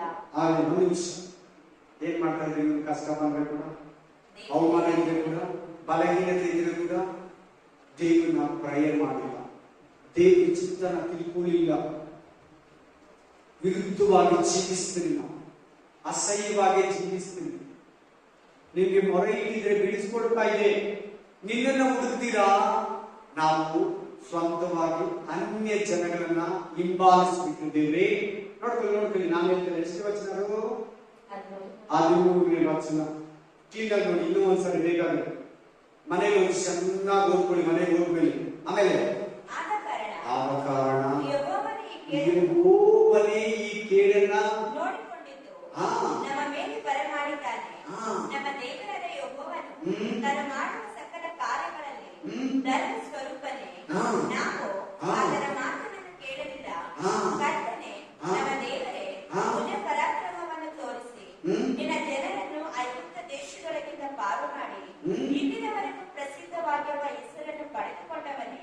ಈಗ ಚಿತ್ತೈಸು, ನಾವು ಪಾಪ ಮಾಡಿ ಕೆಟ್ಟವರಾಗಿ ನಡೆದಿದ್ದೇವೆ. ಕರ್ತನೇ, ನಿನ್ನ ಸಮಸ್ತ ಧರ್ಮ ಕಾರ್ಯಗಳಿಗೆ ಅನುಸಾರವಾಗಿ ನಿನ್ನ ಪಟ್ಟಣವು, ನಿನ್ನ ಪವಿತ್ರ ಪರ್ವತವು ಆದ ಯೆರೂಸಲೇಮಿನ ಮೇಲನ ನಿನ್ನ ಕೋಪವನ್ನು, ನಿನ್ನ ರೋಷಾಗ್ನಿಯನ್ನು ದಯಮಾಡಿ ತೊಲಗಿಸಿಬಿಡು. ನಮ್ಮ ಮತ್ತು ನಮ್ಮ ಪಿತೃಗಳ ಪಾಪ ಅಪರಾಧಗಳ ನಿಮಿತ್ತ ಯೆರೂಸಲೇಮು, ನಿನ್ನ ಜನರು, ನೆರೆ ಹೊರೆಯವರೆಲ್ಲರ ನಿಂದೆಗೆ ಗುರಿಯಾಗಿದ್ದೇವಲ್ಲ. ಸಾಕು. Amen. Hallelujah. Praise the Lord. Amen. ಹೇಳಿದರೆ ವಾಕ್ಯ ದೇವರೇ, ಈ ಪಟ್ಟಣದ ಮೇಲೆ, ಈ ಜನಗಳ ಮೇಲೆ, ಈ ದೇವಾಲಯದ ಮೇಲೆ ನಿನ್ನ ರೋಷಾಗ್ನಿಗೆ ನೀನು ನಮ್ಮ ಪಿತೃಗಳನ್ನ, ನಮ್ಮನ್ನ ಶಿಕ್ಷಿಸಿದ್ಯಾ. ಹಾಗೆ ನಾವು ಕೂಡ ಎಷ್ಟೋ ಸಾರಿ ನಮ್ಮ ಮೇಲೆ, ನಮ್ಮ ಮನೆ ಮೇಲೆ, ನಮ್ಮ ಮನೆಯವರ ಮೇಲೆ, ನಮ್ಮ ದೇಶದ ಮೇಲೆ, ನಮ್ಮ ಪಟ್ಟಣದ ಮೇಲೆ, ನಮ್ಮ ಗ್ರಾಮದ ಮೇಲೆ ದೇವರ ಕೋಪವನ್ನ ಬರಮಾಡಿಕೊಳ್ಳುತ್ತೆ. ನಮ್ಮಿಂದ ತೊಲಗಿಸು, ನೀನು ಚಿಂತಿಸು, ನೀನು ಕೇಳು. ನನ್ನ ಮನೆ ಮೇಲೆ ಸಮಾಧಾನದಿಂದ ನೋಡು, ನನ್ನ ಮನೆಯವನ್ನ. ನಿನ್ನ ಕೋಪ ತಡ್ಕೊಳ್ಳೋಕ್ ಆಗ್ತಾ ಇಲ್ಲ, ನಿನ್ನ ಶಿಕ್ಷೆಯನ್ನು ಸಹಿಸ್ಕೊಳ್ಳೋಕ್ ಆಗ್ತಾ ಇಲ್ಲ, ಈ ಶೋಧನೆಯಿಂದ ನಮ್ಮನ್ನ ತಪ್ಪಿಸು ಅಂತ ನೀನ್ ಪ್ರೇರ್ ಮಾಡ್ಬೇಕು. ಆಮೆನ್. ನನ್ನ ಮನೆ ಮೇಲಿರೋ ಕೋಪನ ದಯವಿಟ್ಟು ನೀನು ಬಿಟ್ಬಿಡಪ್ಪ. ನೀನು ನಿನ್ನ ಕೋಪಕ್ಕೆ ನಾವೇ ಕಾರಣ, ನಿನ್ನ ಬೇಸಿಗೆಗೆ ನಾವೇ ಕಾರಣ. ಈ ಕಷ್ಟಗಳಿಗೆ, ಈ ಅವಮಾನಕ್ಕೆ, ಈ ಒಂದು ಪರದೇಶಿಗಳಾಗಿ ನಾವು, ಅನ್ಯರಾಗಿ ನಾವು, ಬೇರೆ ಒಂದು ದೇಶದಲ್ಲಿ ದಾಸರಾಗಿ ನಾವು ಜೀವಿಸೋದಕ್ಕೆ ನಾವೇ ಕಾರಣ. ದೇವರೇ, ನಮ್ಮನ್ನ, ನಮ್ಮ ಪಟ್ಟಣವನ್ನ ಕರುಣಿಸು. ನಮ್ಮ ಮನೆಯನ್ನ, ನನ್ನ ಗಂಡನನ್ನ, ನನ್ನ ಮಕ್ಕಳನ್ನ, ನನ್ನ ಅಣ್ಣ ತಮ್ಮ ಅಕ್ಕ ತಂಗಿ ತಂದೆ ತಾಯಿಯನ್ನ ಕರುಣಿಸು. ಆಮೆನ್. ಈ ಬೈಬಲ್ ಅಲ್ಲಿ ದೇವರಿಗೆ ಏನ್ ಇಷ್ಟ ಇಲ್ಲ ಗೊತ್ತಾ? ವಿಗ್ರಹ ಆರಾಧನೆ. ಏನಾರಾಧನೆ? ವಿಗ್ರಹಕ್ಕೆ ಹೋಗೋದು, ಅದಕ್ಕೆ ನಮಸ್ಕರಿಸೋದು, ಅಲ್ಲಿ ತಿನ್ನೋದು, ಅಲ್ಲಿ ಎದ್ದೇಳೋದು, ಮಠ ಮಂತ್ರ ಹತ್ರ ಹೋಗೋದು, ಬಲಿಗಳನ್ನ ಕೊಡೋದು, ಇದು ದೇವರಿಗೆ ಇಷ್ಟ ಇಲ್ಲ. ಇದೇ ಇಸ್ರಾಯೇಲ್ ಮಾಡಿದ್ದು ತಪ್ಪು. ಆಮೆನ್. ಆಮೇಲೆ ನಮ್ಮ ದೇವರೇ, ನಿನ್ನ ಸೇವಕರ ಪ್ರಾರ್ಥನೆ ವಿಜ್ಞಾಪನೆಗಳನ್ನು ಈಗಲಾಲಿಸು. ಆಳಾಗಿರುವ ನಿನ್ನ ಪವಿತ್ರಾಲಯವನ್ನು ಕರ್ತನಾದ ನಿನ್ನ ಹೆಸರಿನ ನಿಮಿತ್ತವೇ ಪ್ರಸನ್ನ ಮುಖದಿಂದ ನೋಡು. ನನ್ನ ದೇವರೇ, ಕಿವಿಗೊಟ್ಟು ಕೇಳು, ಕಣ್ಣು ತೆರೆದು ನಮ್ಮ ಆಡು ಪ್ರದೇಶಗಳನ್ನು, ನಿನ್ನ ಹೆಸರುಕೊಂಡಿರುವ ಪಟ್ಟಣವನ್ನು ನೋಡು. ನಾವು ಸದರ್ಮಿಗಳೆಂದಲ್ಲ, ನಿನ್ನ ಮಹಾಕೃಪೆಯನ್ನು ನಂಬಿಕೊಂಡು. ನೀನು ಸದ್ಧರ್ಮಿ ಅಂತ ಫಸ್ಟ್ ದೇವ್ರನ್ನ, ಯಾರನ್ನ? ದಾನಿಯೇಲ. ಇವಾಗ ಏನಂತ ಇದ್ರೆ, ನಾವು ಸದ್ಧರ್ಮಿಗಳಲ್ಲ. ನೀನು ಸದ್ಧರ್ಮಿನೇ, ನಾವು ಸದ್ಧರ್ಮಿಗಳಲ್ಲ. ಈ ಪಟ್ಟಣವನ್ನ, ಈ ದೇಶವನ್ನ, ಇಸ್ರಾಯೇಲರನ್ನ, ಈ 12 ಕುಲಗಳನ್ನ ಕರುಣಿಸು. ತಿರುಗಿ ಪ್ರಸನ್ನ ಮುಖದಿಂದ ನೋಡು. ನಿನ್ನ ರೋಷಾಗ್ನಿ ನಾವು ಸಹಿಸಿಕೊಳ್ಳಕ್ಕಾಗಲ್ಲ. ಪ್ಲೀಸ್, ಇವತ್ತು ಕೂಡ ನೀನು ಅದನ್ನು ಚೆನ್ನಾಗಿ ಮನವರಿಕೆ ಮಾಡು. ನಿನ್ನ ಮೇಲೆ, ನಿನ್ನ ಮನೆ ಮೇಲೆ ದೇವರು ಯಾವಾಗಲೂ ನಗುತ್ತಾ ಇರಬೇಕು. ಹೆಂಗಿರ್ಬೇಕು? ಎಸ್, ನಿನ್ನ ಮನೆ ಮೇಲೆ, ನಿನ್ನ ಮೇಲೆ ದೇವರಿಗೆ ಯಾವುದೇ ರೀತಿ ಕೋಪ ಬರ್ದಿರಂಗೆ, ಪಾಪ ಅಪರಾಧ ನಿನ್ನಲ್ಲಿ, ನಿನ್ನ ಮನೆಯವರಿಗೆ ದೇವರಿಗೆ ಸಿಗಬಾರದು. ಇತ್ತ ದೇವರ ಸದ್ಧರ್ಮಿನೇ, ನಾವು ಸದ್ಧರ್ಮಿಗಳಲ್ಲ. ಪ್ರಸನ್ನ ಮುಖದಿಂದ ನಿಮ್ಮನ್ನ ನೋಡಲ್ಲ. ಏನೋ ಇವತ್ತು ನನ್ನ ಗಂಡ ಭಲೇ ಕೋಪದಲ್ಲಿದ್ದಾನೆ, ನೋಡೋದೇ ಒಂದು ತರ ಇದೆ, ಏನಾಗಿದೆ, ಏನಿರ್ಬೋದು, ಯಾಕೆ ಇವತ್ತು ನಮ್ಮ ಹೆಂಡತಿ ತುಂಬಾ ಕೋಪದಲ್ಲಿ ಮಾತಾಡ್ತಾಳೆ, ಇವತ್ತು ನಮ್ಮ ಅಣ್ಣ ತುಂಬಾ ಶಾರ್ಟ್ ಟೆಂಪರ್ ಅಲ್ಲಿ ಇದ್ದಾರೆ ಅಂತೀರಲ್ಲ, ಅಂತೀರಲ್ವಾ? ಮತ್ತೆ ದೇವರಿಗೆ ನಮ್ಗೆ ಯಾಕೆ ದೇವರು ನಮ್ಮ ಮೇಲೆ ಕೋಪ ಮುಖ ಉಳ್ಳವನಾಗಿದ್ದಾನೆ? ಯಾಕೆ ನಮ್ಗೆ ಆಶೀರ್ವಾದ ಇಲ್ಲ?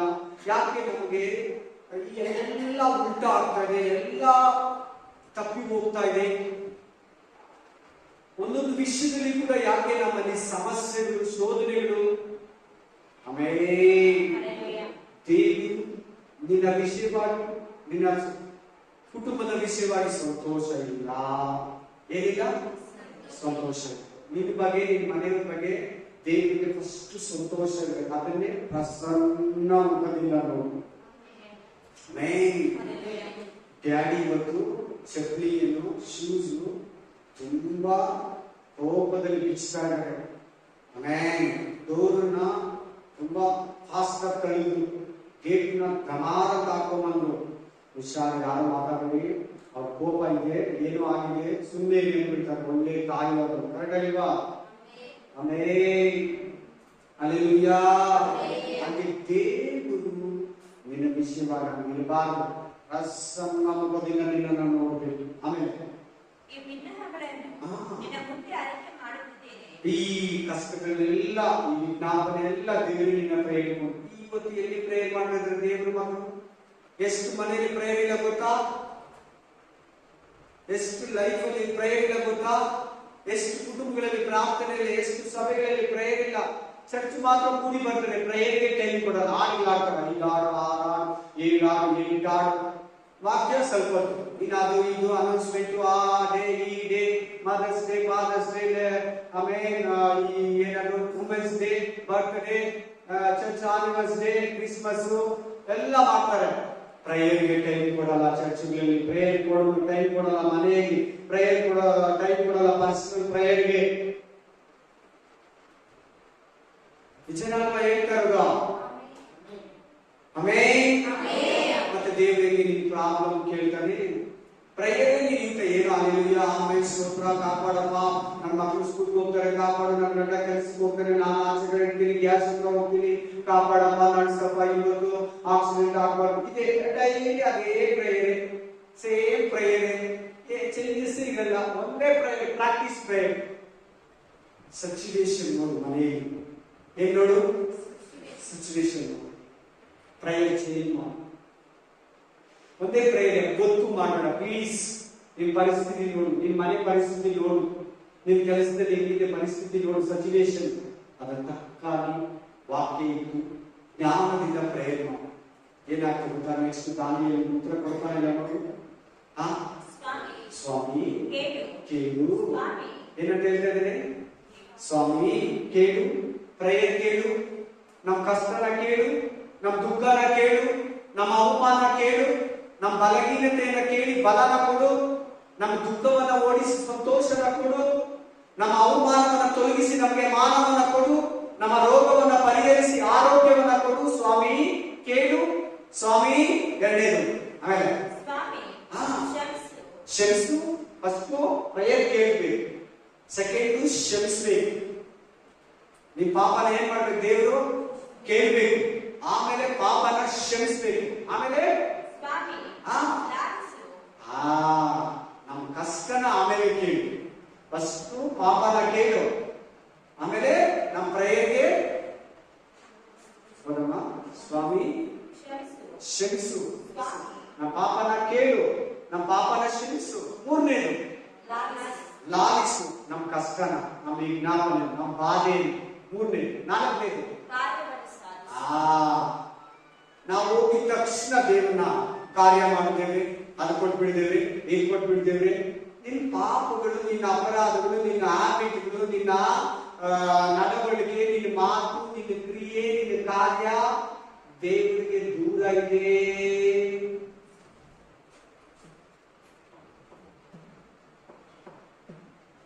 ಆಮೇಲೆ ನಿಜವಾಗ್ಲೂ ಹೇಳ್ತೀನಿ, ಟಿವಿ ಸೀರಿಯಲ್ ನೋಡೋರು ಆಶೀರ್ವಾದ ಬರಲ್ಲ. ನೀನೇ ಕಷ್ಟಪಡ್ಬೇಕು, ತಿನ್ಬೇಕಷ್ಟೇ.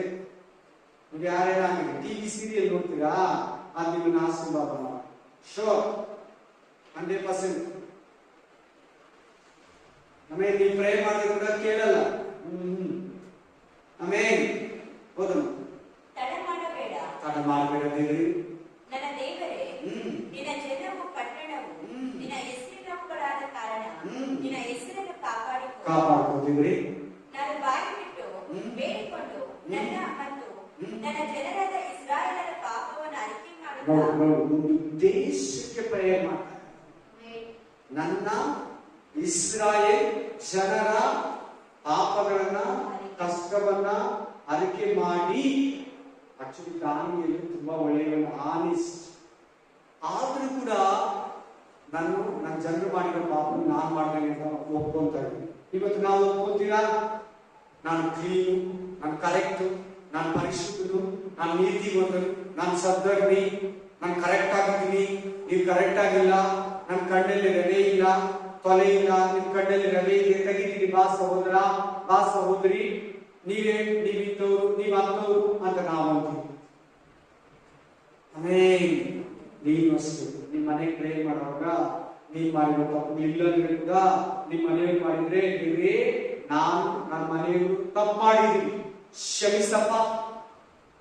ಆಮೇಲೆ ಆಮೇಲೆ ನನ್ನ ದೇವರ ಪವಿತ್ರ ಪರ್ವತದ ವಿಷಯವಾಗಿ ನನ್ನ ದೇವರಾದ ಯೆಹೋವನಿಗೆ ಬಿನ್ನವಿಸಿ ಪ್ರಾರ್ಥಿಸುತ್ತಿರುವಾಗಲೇ ಮೊದಲು ನನ್ನ ಕನಸಿನಲ್ಲಿ ಕಂಡ ಗಬ್ರಿಯೇಲನೆಂಬ ಪುರುಷನು ಅಸುರಸುರಾಗಿ ಮಾಡಿ ಬಂದು ಸಂಧ್ಯಾ ನೈವೇದ್ಯ ಸಮಯದಲ್ಲಿ ನನ್ನನ್ನು ಸೇರಿ. ಸಂಧ್ಯಾ ನೈವೇದ್ಯ ಅಂದ್ರೆ ಸಾಯಂಕಾಲ 5 ಗಂಟೆಗೆ 5:15 ಇಸ್ರಾಯೇಲ್ ದೇವರಿಗೆ ಸಂಧ್ಯಾ ನೈವೇದ್ಯವನ್ನು ಸಮರ್ಪಿಸ್ತಾರೆ. ಆ ಟೈಮಲ್ಲಿ ಗಾಬ್ರಿಯೇಲ್ ಕೂತು ದರ್ಶನವನ್ನು ಕೊಡೋದಕ್ಕೆ ಮೆಸೇಜ್ ಅನ್ನು ನೀಡಿದ ಸಂದೇಶಗಾರನಾಗಿ ಪರಲೋಕದಿಂದ ದೇವರನ್ನ ದಾನಿಯೇಲ್ ಹತ್ರ ಬಂದಿದ್ದಾನೆ. ಆಮೇಲೆ ನನ್ನನ್ನು ಸೇರಿ ಸಂಧಿಸಿ ನನ್ನನ್ನು ಕಾಂಟ್ಯಾಕ್ಟ್ ಮಾಡಿ ನನ್ನೊಂದಿಗೆ ಹೀಗೆ ಮಾತಾಡಿ ಉಪದೇಶಿಸಿದನು.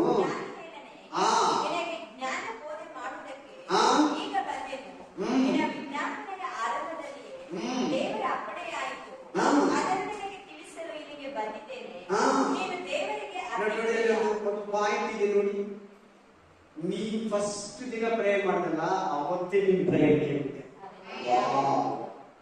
ಅಲ್ಲಿದೆಯಾ? ಏನಂತ ಹೋಗ್ತಾ ಇದ್ದಾನೆ ದಾನಿಯೇಲನ ದೇವರು? ತಿರ್ಗಾ ಹೋದು ಎಲ್ಲಿಂದ ನಿಲ್ಲಿಸ ತಿರ್ಗಾ ಹೋದು ನೀನು ಹಬ್ಬ ಎಂತ ದೇವರಿಗೆ ದಾವಿದನ ಏನಂತಾರೆ ದೇವರು? ಎರಡನೇ ಇನ್ನೊಂದು ಮಾತು ಪ್ರಿಯನು. ದಾನಿಯೇಲ ದೇವರಿಗೆ ಅತಿ ಪ್ರಿಯನು, ಅದಕ್ಕಿಂತ ಪವರ್ಫುಲ್ ಮಾತು. ದಾನಿಯೇಲ ಪ್ರಿಯನು, ದಾವಿದ ಪ್ರಿಯನು, ದಾನಿಯೇಲ ಅತಿ ಪ್ರಿಯನು. ನನ್ನ ಮುದ್ದು ಮಗಳು ಕೇಳಿದ್ದೀರಾ? ಅಲ್ಲೆಲ್ಲೂಯಾ. ಆಮೇಲೆ ಇಂಗ್ಲಿಷ್ ಲವ್ಲಿ ಅಂತಾರೆ, ಮೈ ಡಿಯರ್ ಅಂತಾರೆ. ಅಲ್ಲೆಲ್ಲೂಯಾ. ವಾಕ್ಯ ಹೇಳ್ತಾ ಇದೆ, ನೀನು ನನಗೆ ಅತಿ ಪ್ರಿಯನು. ಎಷ್ಟು ಕರೆಕ್ಟ್ ಆಗಿರ್ಬೇಕು. ಆದ್ರೆ ಅವನು ಪ್ರೇ ಮಾಡಿದ್ದೇನೆ, ನಾನು ನನ್ನ ಜನ ಪಾಪ ಮಾಡಿ. ಅದೇ ದೇವರು ಹೇಳ್ತಾರೆ, ನೀನು ನನಗೆ ಇಷ್ಟ. ಪಾಪ ಇರೋನ್ನ ದೇವರನ್ನ ಅನ್ನಲ್ಲ. ನೀವು ಪಾಪ ಮಾಡದಿದ್ರು ಕೂಡ ಪಾಪ ಮಾಡಿದೀನಿ ನಾನು ನನ್ನ ಜನ ಅಂತ ಒಪ್ಕೋತಾರೆ. ಆದ್ರೂ ಕೂಡ ದೇವರು ಏನಂತಂದ್ರೆ, ನೀನು ನನಗೆ ಅತಿ ಪ್ರಿಯನು. You are my favourite. ನೀನು ನನ್ನ ಅತಿ ಪ್ರಿಯನು, ಫೇವರ್ ಆಗಿದ್ದೀನಿ, ಫೇವರೇಟ್ ಆಗಿದ್ದೀನಿ ಅಂತ ದೇವರು. ಯಾರನ್ನ? ದಾನಿಯೇಲ. ಆಮೇಲೆ ಎಷ್ಟು ದೇವರ ಹತ್ರ ಪಾಪ ಇದ್ದಾರೆ ನೋಡು, ಎಷ್ಟು ಪ್ರೇಯರ್ ಮಾಡೋದು ನೋಡು ದಾನಿಯೇಲ. ಅವ್ನ ಪ್ರೇಯರ್ ನೋಡಿ ಹೆಂಗ್ ಕೇಳಿದಾನೆ ದೇವರು. ಇವತ್ತು ದೇವರು ನಮ್ಮ ಪ್ರೇಯರ್ ಕೇಳ್ತಾ ಇದ್ದಾನ? ಅಲ್ಲೇ ಕೆಳಗಡೆ ನೋಡಿ ಆ ವಾಕ್ಯ. ಈ ದರ್ಶನವನ್ನು ಗ್ರಹಿಸು. ಅದೆಲ್ಲವನ್ನು ಕೊನೆ ಕಾಣಿಸುವುದು, ಪಾಪಗಳನ್ನು ತೀರಿಸುವುದು, ಅಪರಾಧಗಳನ್ನು ನಿವಾರಿಸುವುದು, ಸನಾತನ ಧರ್ಮವನ್ನು ಸ್ಥಾಪಿಸುವುದು, ಕನಸನ್ನು ಪ್ರವಾದಿಯ ನುಡಿಯನ್ನು ಹಾಕಿ ಯಥಾರ್ಥ ಮಾಡುವುದು, ಅತಿ ಪರಿಶುದ್ಧವಾದದನ್ನು ಅಭಿಷೇಕಿಸುವುದು. ಇವೆಲ್ಲ ನೆರವೇರುವುದಕ್ಕೆ ಮೊದಲು ನಿನ್ನ ಜನಕ್ಕೂ ನಿನ್ನ ಪರಿಶುದ್ಧ ಪುರಕ್ಕೂ 70 ವಾರಗಳು ಕಳೆಯಬೇಕು. ಎಷ್ಟು ವರ್ಷ? 70 ವಾರ. 70 ವಾರ ಆದ್ಮೇಲೆ ಕಳೆಯಬೇಕು ಎಂದು ನಿಷ್ಕರ್ಷೆಯಾಗಿದೆ. ಇದನ್ನು ತಿಳಿದು ಮನದಟ್ಟು ಮಾಡಿಕೊ. ಯೆರೂಸಲೇಮು ಜೀರ್ಣೋದ್ಧಾರವಾಗಿ ಕಟ್ಟಲ್ಪಡಲಿ ಎಂಬ ದೈವೋಕ್ತಿಯು ಹೊರಟುದಂದಿನಿಂದ ಅಭಿಷಕ್ತನಾದ ಪ್ರಭು ಬರುವುದರೊಳಗೆ 7 ವಾರಗಳು ಕಳೆಯಬೇಕು. 7 ವಾರ ಕಳೆಯಬೇಕು. ಆಮೇಲೆ ಅದು ಪುನಃ ಕಟ್ಟಲ್ಪಟ್ಟು 62 ವಾರ ಇರುವುದು. 62 ಎಷ್ಟಾಯ್ತು? 69. ಎಷ್ಟು ವರ್ಷ ಆಯ್ತು? 69 ವರ್ಷ. ಯಾವಾಗ? ಬಿಸಿ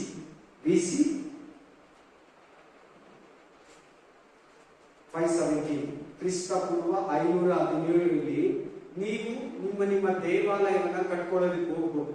ನೀವು ನಿಮ್ಮ ಊರುಗಳಿಗೆ ನೀವು ಹೋಗಿ ದೇವಾಲಯವನ್ನು ಕಟ್ಟಿ ಯೆರೂಸಲೇಮ್ ಪಟ್ಟಣದ ಕೌಲು ಗೋಡೆಯನ್ನು ಕಟ್ಟಿ ನೀವು ಪ್ರತಿಷ್ಠಿಸಿಕೊಂಡು ನೀವು ನಿಮ್ಮ ಸ್ವಂತ ದೇಶಗಳಲ್ಲಿ ಮನೆಗಳನ್ನು ಕಟ್ಕೊಂಡು ಇರ್ಬೋದು ಅಂತ ಕೋರೇಸನು ಡಂಗೂರವನ್ನು ಹೊಡೆದು ಆ ಏಜ್ರನ್ನ ಕರೆದು ಆಮೇಲೆ ಜೆರುಬ್ಬಾಬೆಲನನ್ನ ಕರೆದು ಆಮೇಲೆ ಯೆಹೋಶುವನನ್ನ ಕರೆದು ನೀವು ಹೋಗಿ ದೇವಾಲಯನ ಕಟ್ಟಿ ಹೋಗಿ, ಏನೇನು ಕಾಸು ಬೇಕು, ದುಡ್ಡು ಬೇಕು, ಫಂಡ್ ಬೇಕು, ನಿಮಗೆ ನಾನು ಸ್ಯಾಂಕ್ಷನ್ ಮಾಡ್ತೀನಿ, ಹೋಗೋದಕ್ಕೆ ಪಾಸ್ಪೋರ್ಟ್ ಅನ್ನ ಕೊಡ್ತೀನಿ, ಹೋಗೋದಕ್ಕೆ ನಿಮಗೆ ಊಟ ಟಿಕೆಟ್ ಎಲ್ಲ ಬುಕ್ ಮಾಡ್ತೀನಿ ಅಂತ ಅನ್ಯ ಮನುಷ್ಯನ ಹತ್ರ ದೇವರು ಪ್ರೇರೇಪಿಸ್ತಾನೆ. ಕೋರೇಸನ ಯಾರನ್ನ?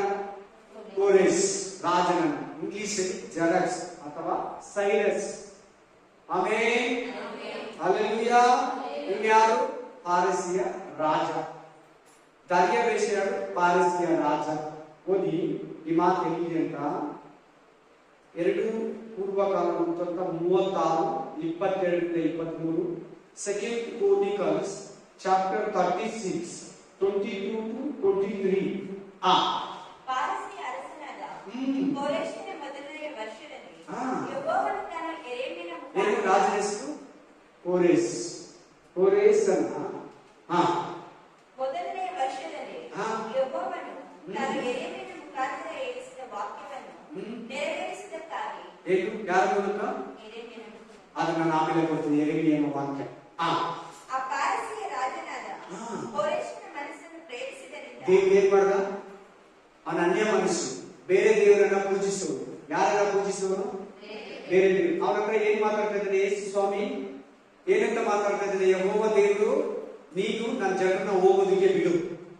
ಆಮೇಲೆ ಎಲ್ಲೆಲ್ಲಿದ್ದಾರೋ 127 ದೇಶದಲ್ಲಿ 127 ದೇಶದಲ್ಲಿ ಎಲ್ಲೆಲ್ಲಿ ದೇವರ ಮಕ್ಕಳು ಇಸ್ರಾಯೇಲ್ ಇದ್ದಾರೋ ಅವ್ರ ದೇಶಕ್ಕೆ ಹೋಗೋಕೆ ಬಿಟ್ಬಿಡು. ಕಾಸನ್ನ ಕೊಡು, ಆಲಯವನ್ನ ಕಟ್ಟೋಕೆ ಬಿಡು, ಅವ್ರಿಗೆ ವಿರೋಧ ಮಾಡಬೇಡ ಅಂತ ಮಾತಾಡ್ತಾನೆ. ಆಮೇಲೆ ನೋಡ್ದ, ಅನ್ಯ ಜನಗಳು ಕೂಡ ದೇವರು ಮಾತಾಡ್ತಾನೆ. ಮಾತಾಡಲ್ವಾ? ಮಾತಾಡ್ತಾನೆ. ನಿನ್ ಬಗ್ಗೆ ಕೂಡ ಮಾತಾಡ್ತಾನೆ, ನನ್ನ ಬಗ್ಗೆ ಕೂಡ ಮಾತಾಡ್ತಾನೆ. ನಿನ್ ಕೆಲಸದಲ್ಲಿ, ಆಫೀಸಲ್ಲಿ, ನಿನ್ ಮನೆಯಲ್ಲಿ ನಮ್ದೇ ಇರೋರ ಹತ್ರ ನಿನ್ ಬಗ್ಗೆ ಮಾತಾಡ್ತಾನೆ. ಆ ದೇವರು ನೀರಂದ್ರೆ ತುಂಬಾ ಇಷ್ಟ. ಈ ಪ್ರಪಂಚದಲ್ಲಿ, ಈ ಸೃಷ್ಟಿಯಲ್ಲಿ ನೀರಂದ್ರೆ ನೀವು ಇಷ್ಟಪಡಷ್ಟು ಈ ಸೃಷ್ಟಿಯಲ್ಲಿ ಯಾವ ಪಕ್ಷಿ, ಪ್ರಾಣಿ, ಮರ, ಗಿಡ, ಕಾಡಲ್ಲಿ, ಊರಲ್ಲಿ, ಅಡವಿ, ಪಾರಿವಾಳ, ಆಮೇಲೆ ನಾವೆಲ್ಲ ಪ್ರೀತಿಸ್ತೀರಲ್ಲ, ಮನುಷ್ಯನ ಪ್ರೀತಿಸ್ತೀರ, ನಾಯಿಗಳನ್ನ, ಪಾರಿವಾಳನ ಹೆಚ್ಚಾಗಿ ದೇವರಿಗೆ ನಿನ್ನ ಜಾಸ್ತಿ ಪ್ರೀತಿಸ್ತಾರೆ.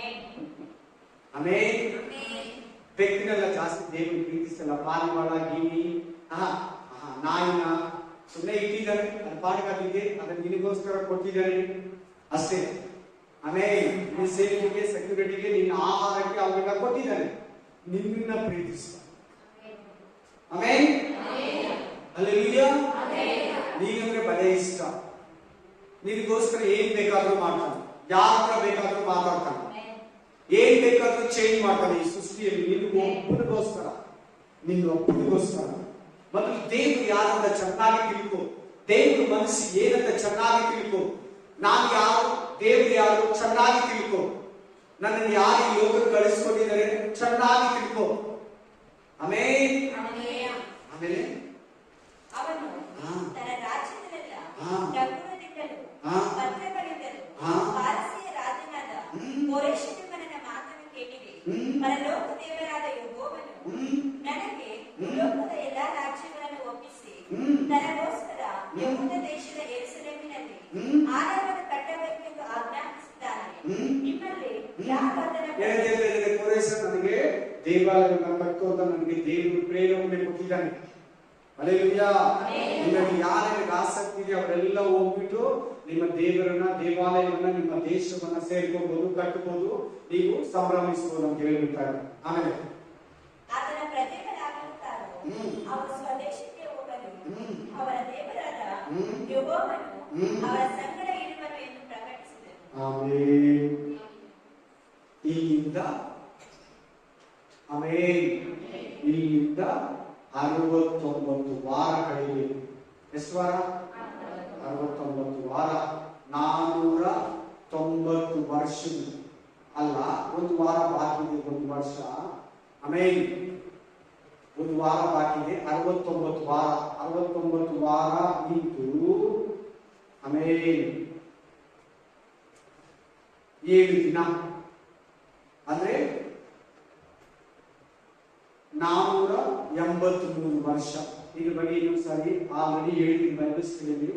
70 ವಾರಗಳು ಏನೇನು ಅದು ತಿರ್ಗಾ ಮೆಸೇಜ್ ಇದೆಲ್ಲ ಮುಟ್ಕೊಳ್ಳಿ. 70 ವಾರಗಳು ತಿರ್ಗಾ ಕೊಡ್ತೀನಿ. ಅದು ಸ್ಪಷ್ಟ ಚೆನ್ನಾಗಿ ಹೇಳಿಲ್ಲ, ಅದನ್ನ ನೋಡಿ ಕೇಳಿಸ್ಕೊಳ್ಳಿ. ನಮ್ಮ ಯೂಟ್ಯೂಬ್ ಚಾನಲ್ ಅಲ್ಲಿ ಇದೆ. ಮತ್ತೆ ತಿರ್ಗಾ ಇದನ್ನ ಮೆಸೇಜ್ ಮಾಡ್ತೀನಿ. ಇದ್ರ ಬಗ್ಗೆ ತಿರ್ಗಾ ಬೈಬಲ್ ಸ್ಟಡಿ ಇರ್ತೀನಿ. ಅದಾದ್ಮೇಲೆ ತಿಳ್ಕೊಳ್ಳಿ. ಈ 70 ವಾರದ ಬಗ್ಗೆ ಸೀಕ್ರೆಟ್ ಏನಿದೆ. ಈಗ 69 ವಾರ ಆಗೋಗಿದೆ, 70ನೇ ವಾರ ಬಾಕಿ ಇದೆ. 70ನೇ ವಾರ ಸೆಂಟ್ರಲ್ಲಿ ನಾವು ಬಂದ್ಬಿಟ್ಟು ಅನ್ಯರು ದೇವ್ರ ಕಡೆಗೆ ತಿಳ್ಕೊಂಡು, ಇಸ್ರಾಯೇಲ್ರಲ್ಲ ಅನ್ಯರು. ಆಮೇಲೆ ಇತ್ತಲ್ಲ ಈ ಸರ್ಕಲ್ ಅಲ್ಲಿ ಗ್ಯಾಪ್ ಬಂದ್ಬಿಟ್ಟು, ಈ ಗ್ಯಾಪ್ ಅಲ್ಲಿ ನಾವು ಬಂದ್ಬಿಟ್ವಿ. ನಾವು ದೇವ್ರ ಕಡೆ ಸೇರ್ತಾ ಇದ್ದೀವಿ. ನಾವು ಎತ್ತಲ್ಪಟ್ಟ ಮೇಲೆ ಸಭೆ ಕ್ರೈಸ್ತರು ಎತ್ತಲ್ಪಟ್ಟ ಮೇಲೆ 7 ವರ್ಷಗಳ ಕಾಲ ಅಂದ್ರೆ 1 ವಾರ. 70 ವಾರ ಅಂತ ಕೇಳಲ್ಲ, 69 ವಾರ ಆಗೋಗಿದೆ. 1 ವಾರ ಬಾಕಿ ಇದೆ. 1 ವಾರ ಅಂದ್ರೆ 7 ದಿನ. 7 ದಿನ ಅಂದ್ರೆ ಯೂದರ ಪ್ರಕಾರ 7 ವರ್ಷ. ಹೇಳಿ ಎಲ್ಲರೂ 7 ವರ್ಷದ ಬಗ್ಗೆ ಬೈಬಲ್ ಪ್ರಕಟಣೆ ಗ್ರಂಥ ಏನ್ ಹೇಳ್ತದೆ? ದಾನಿಯೇಲ ಗ್ರಂಥ ಉಪದ್ರವ ಕಾಲ. ಹೇಳಿ ಎಲ್ಲರೂ ಮಹಾ ಉಪದ್ರವ ಕಾಲ. ದೇವರ ರೌದ್ರ, ದೇವರ ಕೋಪ ನಮ್ಮೇಲೆ, ಜನಗಳ ಮೇಲೆ, ಈ ಭೂಮಿಯ ಮೇಲೆ, ಸೃಷ್ಟಿಯ ಮೇಲೆ, ಹುಲ್ಲುಗಾವಲ ಮೇಲೆ, ನದಿಗಳ ಮೇಲೆ, ಸಮುದ್ರದ ಮೇಲೆ, ಸೂರ್ಯನ ಮೇಲೆ, ಚಂದ್ರನ ಮೇಲೆ, ನಕ್ಷತ್ರಗಳ ಮೇಲೆ, ಮುಖ್ಯವಾಗಿ ಮನುಷ್ಯರ ಮೇಲೆ ಆ 7 ವರ್ಷ ಜನಗಳನ್ನ ಶತ್ರುವಾದ ಸೈತಾನ ಪೀಡಿಸ್ತಾನೆ. ದೇವರ ಉಗ್ರತೆ ಪ್ರಕಟವಾಗುತ್ತೆ ಈ ಭೂಮಿ ಮೇಲೆ. ಅಸಂಖ್ಯ ಮನುಷ್ಯರಿರವಾಗಿದೆ. ನೀನು ಅಲ್ಲಿ ಹೋಗ್ಬಾರ್ದಂದ್ರೆ ದೇವರು ಇವತ್ತು ಸಭೆಗೆ ಕರೆದು ನಿನಗೆ ದೀಕ್ಷಾ ಸ್ಥಾನ ಕೊಟ್ಟು, ಪರಿಶುದ್ಧಾತ್ಮನನ್ನ ಕೊಟ್ಟು, ತನ್ನ ದೇಹದ ರಕ್ತವನ್ನ ಕೊಟ್ಟು, ಪ್ರತಿ ವಾರವನ್ನು ಆರಾಧಿಸಿ, ಪ್ರತಿದಿನ ನಿನ್ನ ಮನೆಯಲ್ಲಿ ಪ್ರಾರ್ಥನೆ ಮಾಡಿ, ದೇವರು ಬರೋ ದಿನಕ್ಕಾಗಿ ಸಿದ್ಧನಾಗ್ತಾ, ಪಾಪವನ್ನ ವಿಸರ್ಜಿಸ್ತಾ, ಪರಿಶುದ್ಧತೆಯನ್ನ ಕಾಪಾಡ್ತಾ, ದೇವರಿಗಾಗಿ ಕಾಯುವಾಗ ನಿನ್ನನ್ನು ಎತ್ಕೊಂಡು ಬಿಡಲ್ಪಟ್ಟ ವಿಶ್ವಾಸಿಗಳನ್ನ, ಬಿಡಲ್ಪಟ್ಟ ಕ್ರೈಸ್ತರನ್ನ, ನಮ್ದೇ ಇರೋ ಇಸ್ರಾಯೇಲರಿಗೆ ಆ 7 ವರ್ಷ ಉಪದ್ರವ ಕಾಲ ಬರ್ತದೆ. ಅದಾದ್ಮೇಲೆ ಅರ್ಮೆಗದೊಂದು ಯುದ್ಧ ನಡೀತೈತೆ. ಅರ್ಮೆಗದೊಂದು ಯುದ್ಧ ಆದ್ಮೇಲೆ ಈ ಭೂಮಿ, ಈ ಆಕಾಶ ಎಲ್ಲ ಸುತ್ತೋಗುತ್ತೆ. ಹೊಸ ಭೂಮಿ, ಹೊಸ ಆಕಾಶ, 1000 ವರ್ಷ ಆಳ್ವಿಕೆ ಬರ್ತದೆ. ಯೆರೂಸಲೇಮಿನಲ್ಲಿ ಯೇಸು ಕ್ರಿಸ್ತನು 1000 ವರ್ಷ ಕೂತ್ಕೊಂಡು ಈ ಭೂಮಿಯನ್ನ ಕಂಟ್ರೋಲ್ ಮಾಡ್ತಾರೆ. ಕಂಟಿನ್ಯೂ ಮಾಡುವ ವಾಕ್ಯ. ಅದಕ್ಕೆ ಚೌಕವು ಆ ಕಾಲ ಎಂತ ಕಾಲ? ತುಂಬಾ ಕಷ್ಟ ಕಾಲ. ಈ ಭೂಮಿಯಲ್ಲಿ 70 ಅಂತ ಕಷ್ಟ ಬಂದಿಲ್ಲ. ಆಮೇಲೆ 62 ಮೇಲೆ ಒಂದು ಎಷ್ಟಾಯ್ತು? 69 ವಾರ ಆಗೋಗಿದೆ. 70ನೇ ವಾರ 69 70 ಮಧ್ಯದಲ್ಲಿ ನಾವು ಬಂದ್ಬಿಟ್ವಿ. ಏನಾಯ್ತು ಅಂದ್ರೆ ಯೇಸು ಕ್ರಿಸ್ತನ ಶಿಲುಬೆಯಲ್ಲಿ ರಕ್ತ ಸಂಸ್ಕಾರ. ಯಾರು 69 ಮಂತ 62 ಪ್ಲಸ್ 7 ಇದೆ ನೋಡಿ. 70 ಅಂತಿದೆಯಾ ಮೇಲ್ಗಡೆ ಫಸ್ಟ್, 62 ಅಂತಿದೆಯಾ, 7 ಅಂತಿದೆಯಾ, 62 7 69. ಇನ್ನೊಂದು ವಾರ ಅಂದ್ರೆ 7 ದಿನ. 7 ದಿನ ಅಂದ್ರೆ 7 ವರ್ಷ. 7 ವರ್ಷ ಬರ್ತದೆ. ಒಂದು ವಾರ ಅಂತ ಬರ್ತದೆ ಮುಂದಿನ ವಾಕ್ಯದಲ್ಲಿ. ಮುಂದಿನ ವಾಕ್ಯಗಳಲ್ಲಿ ಏನಂತ ಬರ್ತದೆ? ಒಂದು ವಾರದ ಮಟ್ಟಿಗೆ. ಹೌದಮ್ಮ? ಯಾರು ಅಭಿಷಕ್ತ? ಯೇಸು ಕ್ರಿಸ್ತನು. ಮೆಸ್ಸಿ ಅಂದ್ರೆ ಏನು? ಅಭಿಷಕ್ತನು. ಛೇದಿಸಲ್ಪಡುವನಂದ್ರೆ ಏನು? ಕತ್ತರಿಸಲ್ಪಡ್ತಾನೆ. ಇಂಗ್ಲಿಷ್ ಅಲ್ಲಿ ಕಟಿಂಗ್ ಅಂತಿರ್ತದೆ. ಏನಂತಿರ್ತದೆ? ಕಟಿಂಗ್ ಅಂದ್ರೆ ಏನು? ಕಟ್ ಮಾಡು. ಯೇಸು ಕ್ರಿಸ್ತನ ಶಿಲ್ಪೆಗೆ ಏನ್ ಮಾಡು? ಕತ್ತರಿಸ, ಶಿಲ್ಪೆಗೆ ಹಾಕು. ಆಮೇಲೆ ಮೊಳಗೆ ಹೊಡೆದು, ಕಿರೀಟವನ್ನ ಹೊಡೆದು, ಅದನ್ನೇ ಮೆನ್ಷನ್ ಮಾಡ್ತಾರೆ. ಅವಾಗ ಈ ವಾಕ್ಯ ಹೇಳುವಾಗ, ಈ ದರ್ಶನ ಆಗುವಾಗ, ಈ ಮಾತು ದಾನಿಯೇಲನಿಗೆ ಹೇಳುವಾಗ ಯೇಸು ಕ್ರಿಸ್ತ ಇನ್ನೂ ಬಂದಿಲ್ಲ ಭೂಮಿಗೆ, ಪರಲೋಕದಲ್ಲಿದ್ದ. ಆಮೇಲೆ ಕಂಟಿನ್ಯೂ ಮಾಡೋಣ.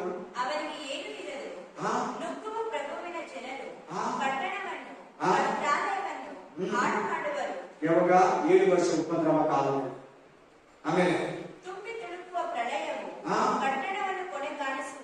ನೋಡಿ 7 ವರ್ಷ ಉಪದ್ರವ ಕಾಲ. ಯೆರೂಸಲೇಮ್ ಎಲ್ಲ ದೇಶಗಳಿಗಿಂತ ಭಯಂಕರವಾಗಿರುತ್ತೆ.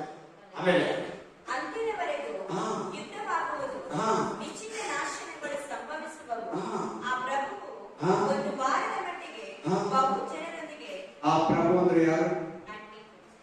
ಕ್ರಿಸ್ತು ವಿರೋಧಿ. ಯಾರು? ಆಮೇನ್. ರೋಮನ್ ಕ್ಯಾಥಲಿಕರು ಯೇಸು ಸ್ವಾಮಿನ ಅವರು ಸ್ಪೀಚ್ ಮಾಡುವಾಗ ಮಾತಾಡುವಾಗ ಏನಂತ ಮಾತಾಡ್ತಾರೆ ಗೊತ್ತಾ?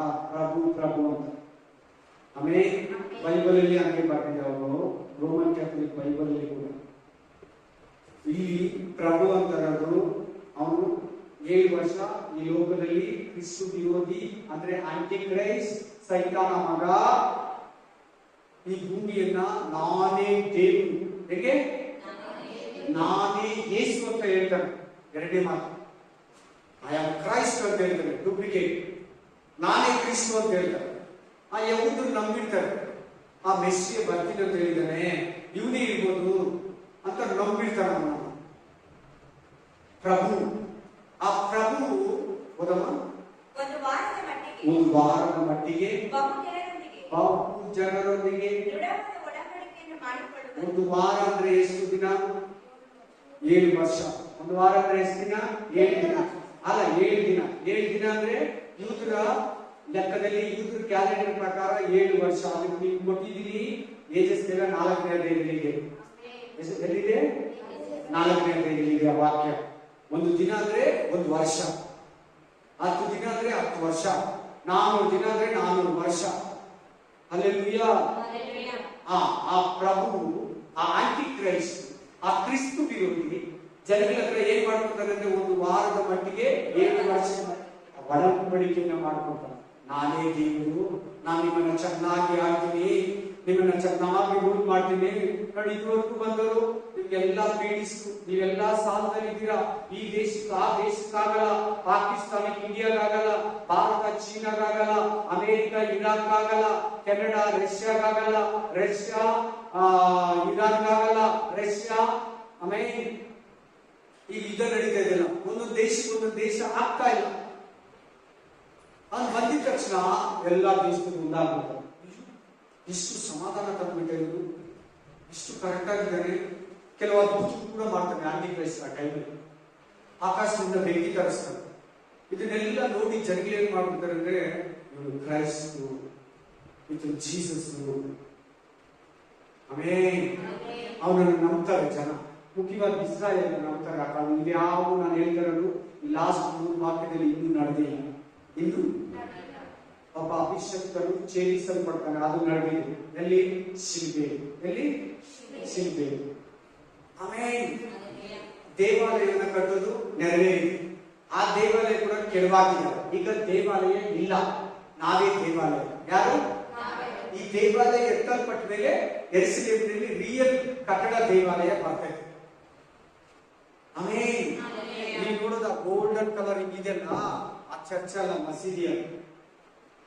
ಯಾರ ನಾನು ಚರ್ಚ್ ಅನ್ಕೊಳ್ಳಿ, ಹಿಂಗಿದೆಯಲ್ಲ ಗೋಲ್ಡನ್ ಕಲರ್ ಯೆರೂಸಲೇಮ್, ಅದು ಚರ್ಚ್ ಅಲ್ಲ, ಮಸೀದಿ, ಅಲ್-ಅಕ್ಸ ಅಥವಾ ಡೋಮ್ ಆಫ್ ದ ರಾಕ್ ಅಥವಾ ಇನ್ನೊಂದು ಹೆಸರಿದೆ ಅದು. ಆಮೇಲೆ ನೀವು ಅದನ್ನ ಟೆಂಪಲ್ ಇಲ್ಲ, ಈ ಇರೋರು ಅದು ಬರಲ್ಲ. ಆಮೇಲೆ ಓದಿ ಕಂಟಿನ್ಯೂ ಮಾಡಿ. ಅರ್ಧ ವಾರ ಅಂದ್ರೆ ನೀವೇ ಇವಾಗ 3.5 ದಿನ. ಅರ್ಧ ವಾರ ಅಂದ್ರೆ ಎಷ್ಟು? 3.5 days. 3.5 days ಅಂದ್ರೆ ಎಷ್ಟು? ಯೂದರ ಸಂಪ್ರದಾಯ ಪ್ರಕಾರ 3.5 ವರ್ಷ. 7 ವರ್ಷ ಆಫ್ ಮಾಡಿದ್ರೆ 3.5 ವರ್ಷ. 3.5 ವರ್ಷ 7 ವರ್ಷ ಆಯ್ತಲ್ವಾ? ಆ ಪ್ರಭು 3.5 ದಿನಕ್ಕೆ, ವಾರಕ್ಕೆ ಏನ್ ಮಾಡ್ಕೊಳ್ತಾರೆ ನೋಡಿ. ಏನಂತ ಹೇಳ್ತೇವೆ? ಯಾವ ದೇವರಿಗೂ ಪೂಜೆ ಮಾಡಕ್ ಬಿಡಲ್ಲ, ಪ್ರೇಯರ್ ಮಾಡಕ್ ಬಿಡಲ್ಲ, ಚರ್ಚ್ಗೆ ಕಟ್ಟಕ್ ಬಿಡಲ್ಲ, ಚರ್ಚ್ಗೆ ಮಾಡಕ್ ಬಿಡಲ್ಲ, ಬ್ಯಾಪ್ಟಿಸಮ್ ಕೊಡಕ್ ಬಿಡಲ್ಲ, ಬೈಬಲ್ ಓದಕ್ ಬಿಡಲ್ಲ, ಮನೆಯಲ್ಲಿ ಪ್ರೇಯರ್ ಮಾಡಕ್ ಬಿಡಲ್ಲ. ಸಭೆ ಬೇರೆ ಇರ್ತದೆ.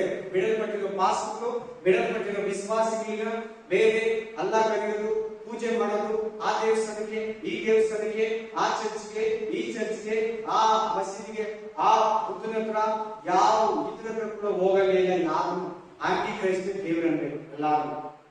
ಬೇರೆ ಯಾವ ದೇವರು ಆ ಟೈಮಲ್ಲಿ ಬರೀ ಜೀಸಸ್ ಮಾತ್ರ ಅಲ್ಲ, ಯಾರು ಆ 7 ವರ್ಷ ಟ್ರಿಬ್ಯುಲೇಷನ್ ಪೀರಿಯಡ್ ಅಂತಾರೆ, ಉಪದ್ರವ ಕಾಲ ಅಂತಾರೆ, ಮಹಾ ಉಪದ್ರವ ಕಾಲ ಅಂತಾರೆ. 3 ವರ್ಷ ಉಪದ್ರವ, 3.5 ವರ್ಷ ಉಪದ್ರವ ಕಾಲ, 3.5 ವರ್ಷ ಮಹಾ ಉಪದ್ರವ ಕಾಲ. 3.5 ಏನಾಯ್ತು? 7 ಆಯ್ತು. ಆ ಟೈಮಲ್ಲಿ ಅವ್ರು ನಾನೇ ದೇವರಂತಾರೆ. ಎಲ್ಲರ ಕೈಯಲ್ಲಿ ಚಿಪ್ಪನ್ನ ಹಾಕ್ತಾರೆ. 666 ಏನೇನು? ಬೈಬಲ್ ಹೇಳ್ತದೆ ಅದವರು ದೇವರ ಹತ್ರಕ್ಕೆ ಹೋಗಲ್ಲ. ಅದನ್ನ ಯಾರು ಹಾಕ್ಸಿದ್ರೆ ಅವ್ರು ದೇವರ ಹತ್ರಕ್ಕೆ ಹೋಗಲ್ಲ, ಅವರು ನರಕಕ್ಕೆ ಹೋಗ್ತಾರೆ. ಆಮೇಲೆ ಕಂಟಿನ್ಯೂ ಮಾಡು. ಅಸಹ್ಯಗಳನ್ನು ವಾಹನ ಮಾಡಿಕೊಂಡು ಹಾ. ಒಬ್ಬ ಘಾತಕನು ಹಾ. ಆಡಿ ಬಂದು ಹಾ. ನಿಶ್ಚಿತ ಪ್ರಳಯವು ಅವರನ್ನು ಮುಳುಗಿಸುವ ತನಕ ಹಾಳು ಮಾಡುವನು. ಘಾತಕರು ಹೇಳಿ ಎಲ್ಲರೂ. ಫಸ್ಟ್ ಏನಂದ್ರೆ ಅವನ ಪ್ರಭು ಅಂತ, ಅಭಿಷೇಕ ಅಂದ್ರೆ ಯೇಸು ಕ್ರಿಸ್ತ. ಹಲ್ಲೆಲೂಯಾ. ಹಾಳು ಮಾಡ್ತಾನೆ, ಜನಗಳನ್ನ ಹಾಳು ಮಾಡ್ತಾನೆ, ಜನಗಳನ್ನ ಮೋಸದಿಂದ ನಯ ನುಡಿಗಳಿಂದ ಆ ಟೈಮಲ್ಲಿ ಅವನು ವಂಚಿಸ್ತಾನೆ. ಅದಕ್ಕೆ ನೀವು ಎಲ್ಲ ಪಾಪಗಳೇನಿದ್ರೆ ಕೈ ಎತ್ತಿ ಪ್ರತಿನಿತ್ಯ ಬೈಬಲ್ ಓದಿ ಮನೆಯಲ್ಲಿ ಪ್ರೇಯರ್ ಮಾಡಿ ಕಂಟಿನ್ಯೂ ಚರ್ಚಿಗೆ ಬಂದು ಇಲ್ಲಿ ಸಿಗೋ ವಾಕ್ಯನ ಗಟ್ಟಿಯಾಗಿ ಇಟ್ಕೊಂಡು ನಿನ್ ಪರ್ಸನಲ್ ಪ್ರಾಬ್ಲಮ್ ಏನನ್ನ ಇರಲಿ, ನಿನ್ನ ಆತ್ಮ ರಕ್ಷಣೆ ವಿಷಯದಲ್ಲಿ ದೃಢ ನಿಶ್ಚಯವಾಗಿರು. ಈ ಪ್ರಭು ಕೈಗೆ ಸಿಕ್ಕಾಕೋಬೇಡ. ಈ ಘಾತಕನಂದ್ರೆ ಏನು ಅರ್ಥ? ಡೇಂಜರಸ್ ಮನುಷ್ಯ ಅಂತ. ಇಂಥ ಮನುಷ್ಯ ಈ ಭೂಮಿಯಲ್ಲಿ ಇಂದುವರೆಗೂ ಹುಟ್ಟಿಲ್ಲ. ಎಂತೆಂತ ಪ್ರೆಸಿಡೆಂಟ್ಗಳ, ಮಿನಿಸ್ಟರ್ಗಳನ್ನ, ಮೋಸಗಾರನ, ಕೊಲೆ ಪಾತ್ರಗಳನ್ನ ನೋಡಿದ್ದೀರಾ? ಅವನ್ನೆಲ್ಲ ನೋಡಿ ಈ ಮಿನಿಸ್ಟ್ರಿಂದ ಈ ಬಿಸ್ನೆಸ್ ನ ಹಿಂಗ್ ಮಾಡ್ಬಿಟ್ಟ, ಇಷ್ಟು ಮೋಸ ಮುಖ್ಯಮಂತ್ರಿನ ಇನ್ನು, ಇಷ್ಟು ಮೋಸ ಪ್ರಧಾನಿನ, ಇಷ್ಟು ಮೋಸ ಪ್ರೆಸಿಡೆಂಟ್ ರಾಷ್ಟ್ರಪತಿನ. ಇವ್ನು ನಮ್ಮ ದೇಶಕ್ಕೆ, ನಮ್ಮ ಜನಗಳಿಗೆ ಇವ್ನು ರಾಜನಾಗಿರ್ಬಾರ್ದು, ಪ್ರಭು ಆಗಿರ್ಬಾರ್ದು ಅಂತ ಎಷ್ಟೋ ಸರಿ ಬೇಸರ ಮಾಡ್ಕೊಂಡು ಅದಕ್ಕಿಂತ ಇವನು ಡೇಂಜರ್ ಆಗಿರ್ತಾರೆ. ಏನು ಒಳ್ಳೇದೇ ಮಾಡಿಲ್ಲ, ತುಂಬಾ ಕಷ್ಟ ಬಂದ್ಬಿಟ್ಟು ಬಂದ್ಮೇಲೆ ಏನು ಲೋನ್ ಕೊಡ್ತಾ ಇಲ್ಲ, ಸರಿಯಾಗಿ ನೀರು ಬಿಡ್ತಾ ಇಲ್ಲ ಅಂತ ಬೈಕೊತಿರಲ್ಲ. ಇವರೆಲ್ಲರಿಗಿಂತ ಮೋಸವಾಗಿರ್ತಾನ ಅವನು. ಫುಲ್ ಪ್ರಪಂಚ ಕಂಟ್ರೋಲ್ ಅವನ ಕೈಗಿರ್ತದೆ, ದೇವರೇ ಅವನಿಗೆ ಬಿಟ್ಕೊಟ್ಟಿರ್ತಾನೆ. ನಾನೇ ದೇವರಂತಾನೆ ಆ ಟೈಮಲ್ಲಿ. ಆಮೇಲೆ ಇವೆಲ್ಲ ನಿಮ್ಮಲ್ಲಿ ಕೇಳಬಾರ್ದು ಕಣ್ಣಲ್ಲಿ. ಅಂದ್ರೆ ಇವತ್ತಿನ ಒಂದೊಂದು ದಿನ ಕೌಂಟ್ ಮಾಡ್ಕೊಂಡು ದೇವರಿಗೋಸ್ಕರ ಜೀವಿಸು, ಪಾಪ ಬಿದ್ದ ಜೀವಿಸು. ಉಪದ್ರವ ಕಾಲ ನಿನಗಲ್ಲ, ಇಸ್ರಾಯೇಲಿಗೆ, ಬಿಡಲ್ಪಟ್ಟ ಕ್ರೈಸ್ತರಿಗೆ, ಅನ್ಯ ಜನರಿಗೆ ನಿನಗಲ್ಲ ಉಪದ್ರವ ಕಾಲ. ನೀನು ಆಲ್ರೆಡಿ ಯಾವತ್ತು ದೇವರೊಂದು ಒಂದು ದಿನ ಕೂಡ ಉಪದ್ರವದಲ್ಲಿ ಸಾಗಿರೋದು. ಏನೇನು? ಒಂದು ದಿನ ಕೂಡ ಉಪದ್ರವದಲ್ಲಿ ಸಾಗಿರೋದು. ಆಮೇಲೆ ಸೊ ಇದರಲ್ಲಿರೋ 70 ವಾರ ಇನ್ನೊಂದು ದಿನ ಬೈಬಲ್ ಸ್ಟಡಿಯಲ್ಲಿ ವಿವರಿಸ್ತೀನಿ. ಅದು ತುಂಬಾ ದೊಡ್ಡ ವಿಷಯ, 1 ಅವರ್ ಮೇಲೆ ಬೇಕು. ದೇವರು ಅನ್ನೋದು ನಿಮ್ಮನ್ನ, ನಿಮ್ಮ ಕುಟುಂಬಗಳನ್ನ ಕಾಪಾಡಿ ದೇವ್ರ ಚಿತ್ರದಲ್ಲಿ ನೆಕ್ಸ್ಟ್ ವೀಕ್ ಕೂಡಿ ಬರೋಣ. ಆದರೂ ಕರ್ತನಾದ ಯೇಸು ಕ್ರಿಸ್ತನು ಬೇಗ ಬರ್ತಾನೆ. ಸಿದ್ಧರಾಗಿ ಅನೇಕರನ್ನ ಸಿದ್ಧಪಡಿಸಿ ದೇವರಿಗಾಗಿ ಜೀವಿಸಿ. Praise the Lord. Thank you ಅಪ್ಪ. ಈ ಪರಿಶುದ್ಧ ಸಮಯದಲ್ಲಿ ಯೇಸು ನಮಗೋಸ್ಕರವಾಗಿ ಅದ್ಭುತವಾಗಿ ಅತಿಶಯವಾಗಿ ಆಮೇಲೆ ದಾನಿಯೇಲನ 9ನೇ ಅಧ್ಯಾಯದಲ್ಲಿ ವಿವರಣೆಯನ್ನ ರಹಸ್ಯವನ್ನು ಮಾತಾಡಿದ್ದಕ್ಕಾಗಿ ಸ್ತೋತ್ರ, ನಡೆಸಿದ್ದಕ್ಕಾಗಿ ಸ್ತೋತ್ರ, ಕುಟುಂಬದಕ್ಕಾಗಿ ಸ್ತೋತ್ರ, ಸಂಗಡ ಬಿದ್ದಿದ್ದಕ್ಕಾಗಿ ಸ್ತೋತ್ರ. ಬಲಪಡಿಸಿ ನೀನು ಜ್ಞಾನದಿಂದ ನಮ್ಮನ್ನ, ನೀನಂದ್ರೆ ಯಾರು, ದಾನಿಯೇಲಂದ್ರೆ ಏನು, ಸತ್ಯ ಅಂದ್ರೆ ಏನು, ಪರಿಶುದ್ಧತೆ ಅಂದ್ರೆ ಏನು, ನೀನು ಮಾತಾಡಿದ ಕೃಪೆ ಮಾಡಿ ನಡೆಸಿಕೊಂಡು ಆಶೀರ್ವದಿಸು, ಬಲಪಡಿಸು. ಯೇಸುವಿನ ನಾಮದಲ್ಲಿ ನಾನು ಪ್ರಾರ್ಥಿಸಿ ಬೇಡಿಕೊಳ್ಳುತ್ತೇನೆ. Mighty name of Jesus.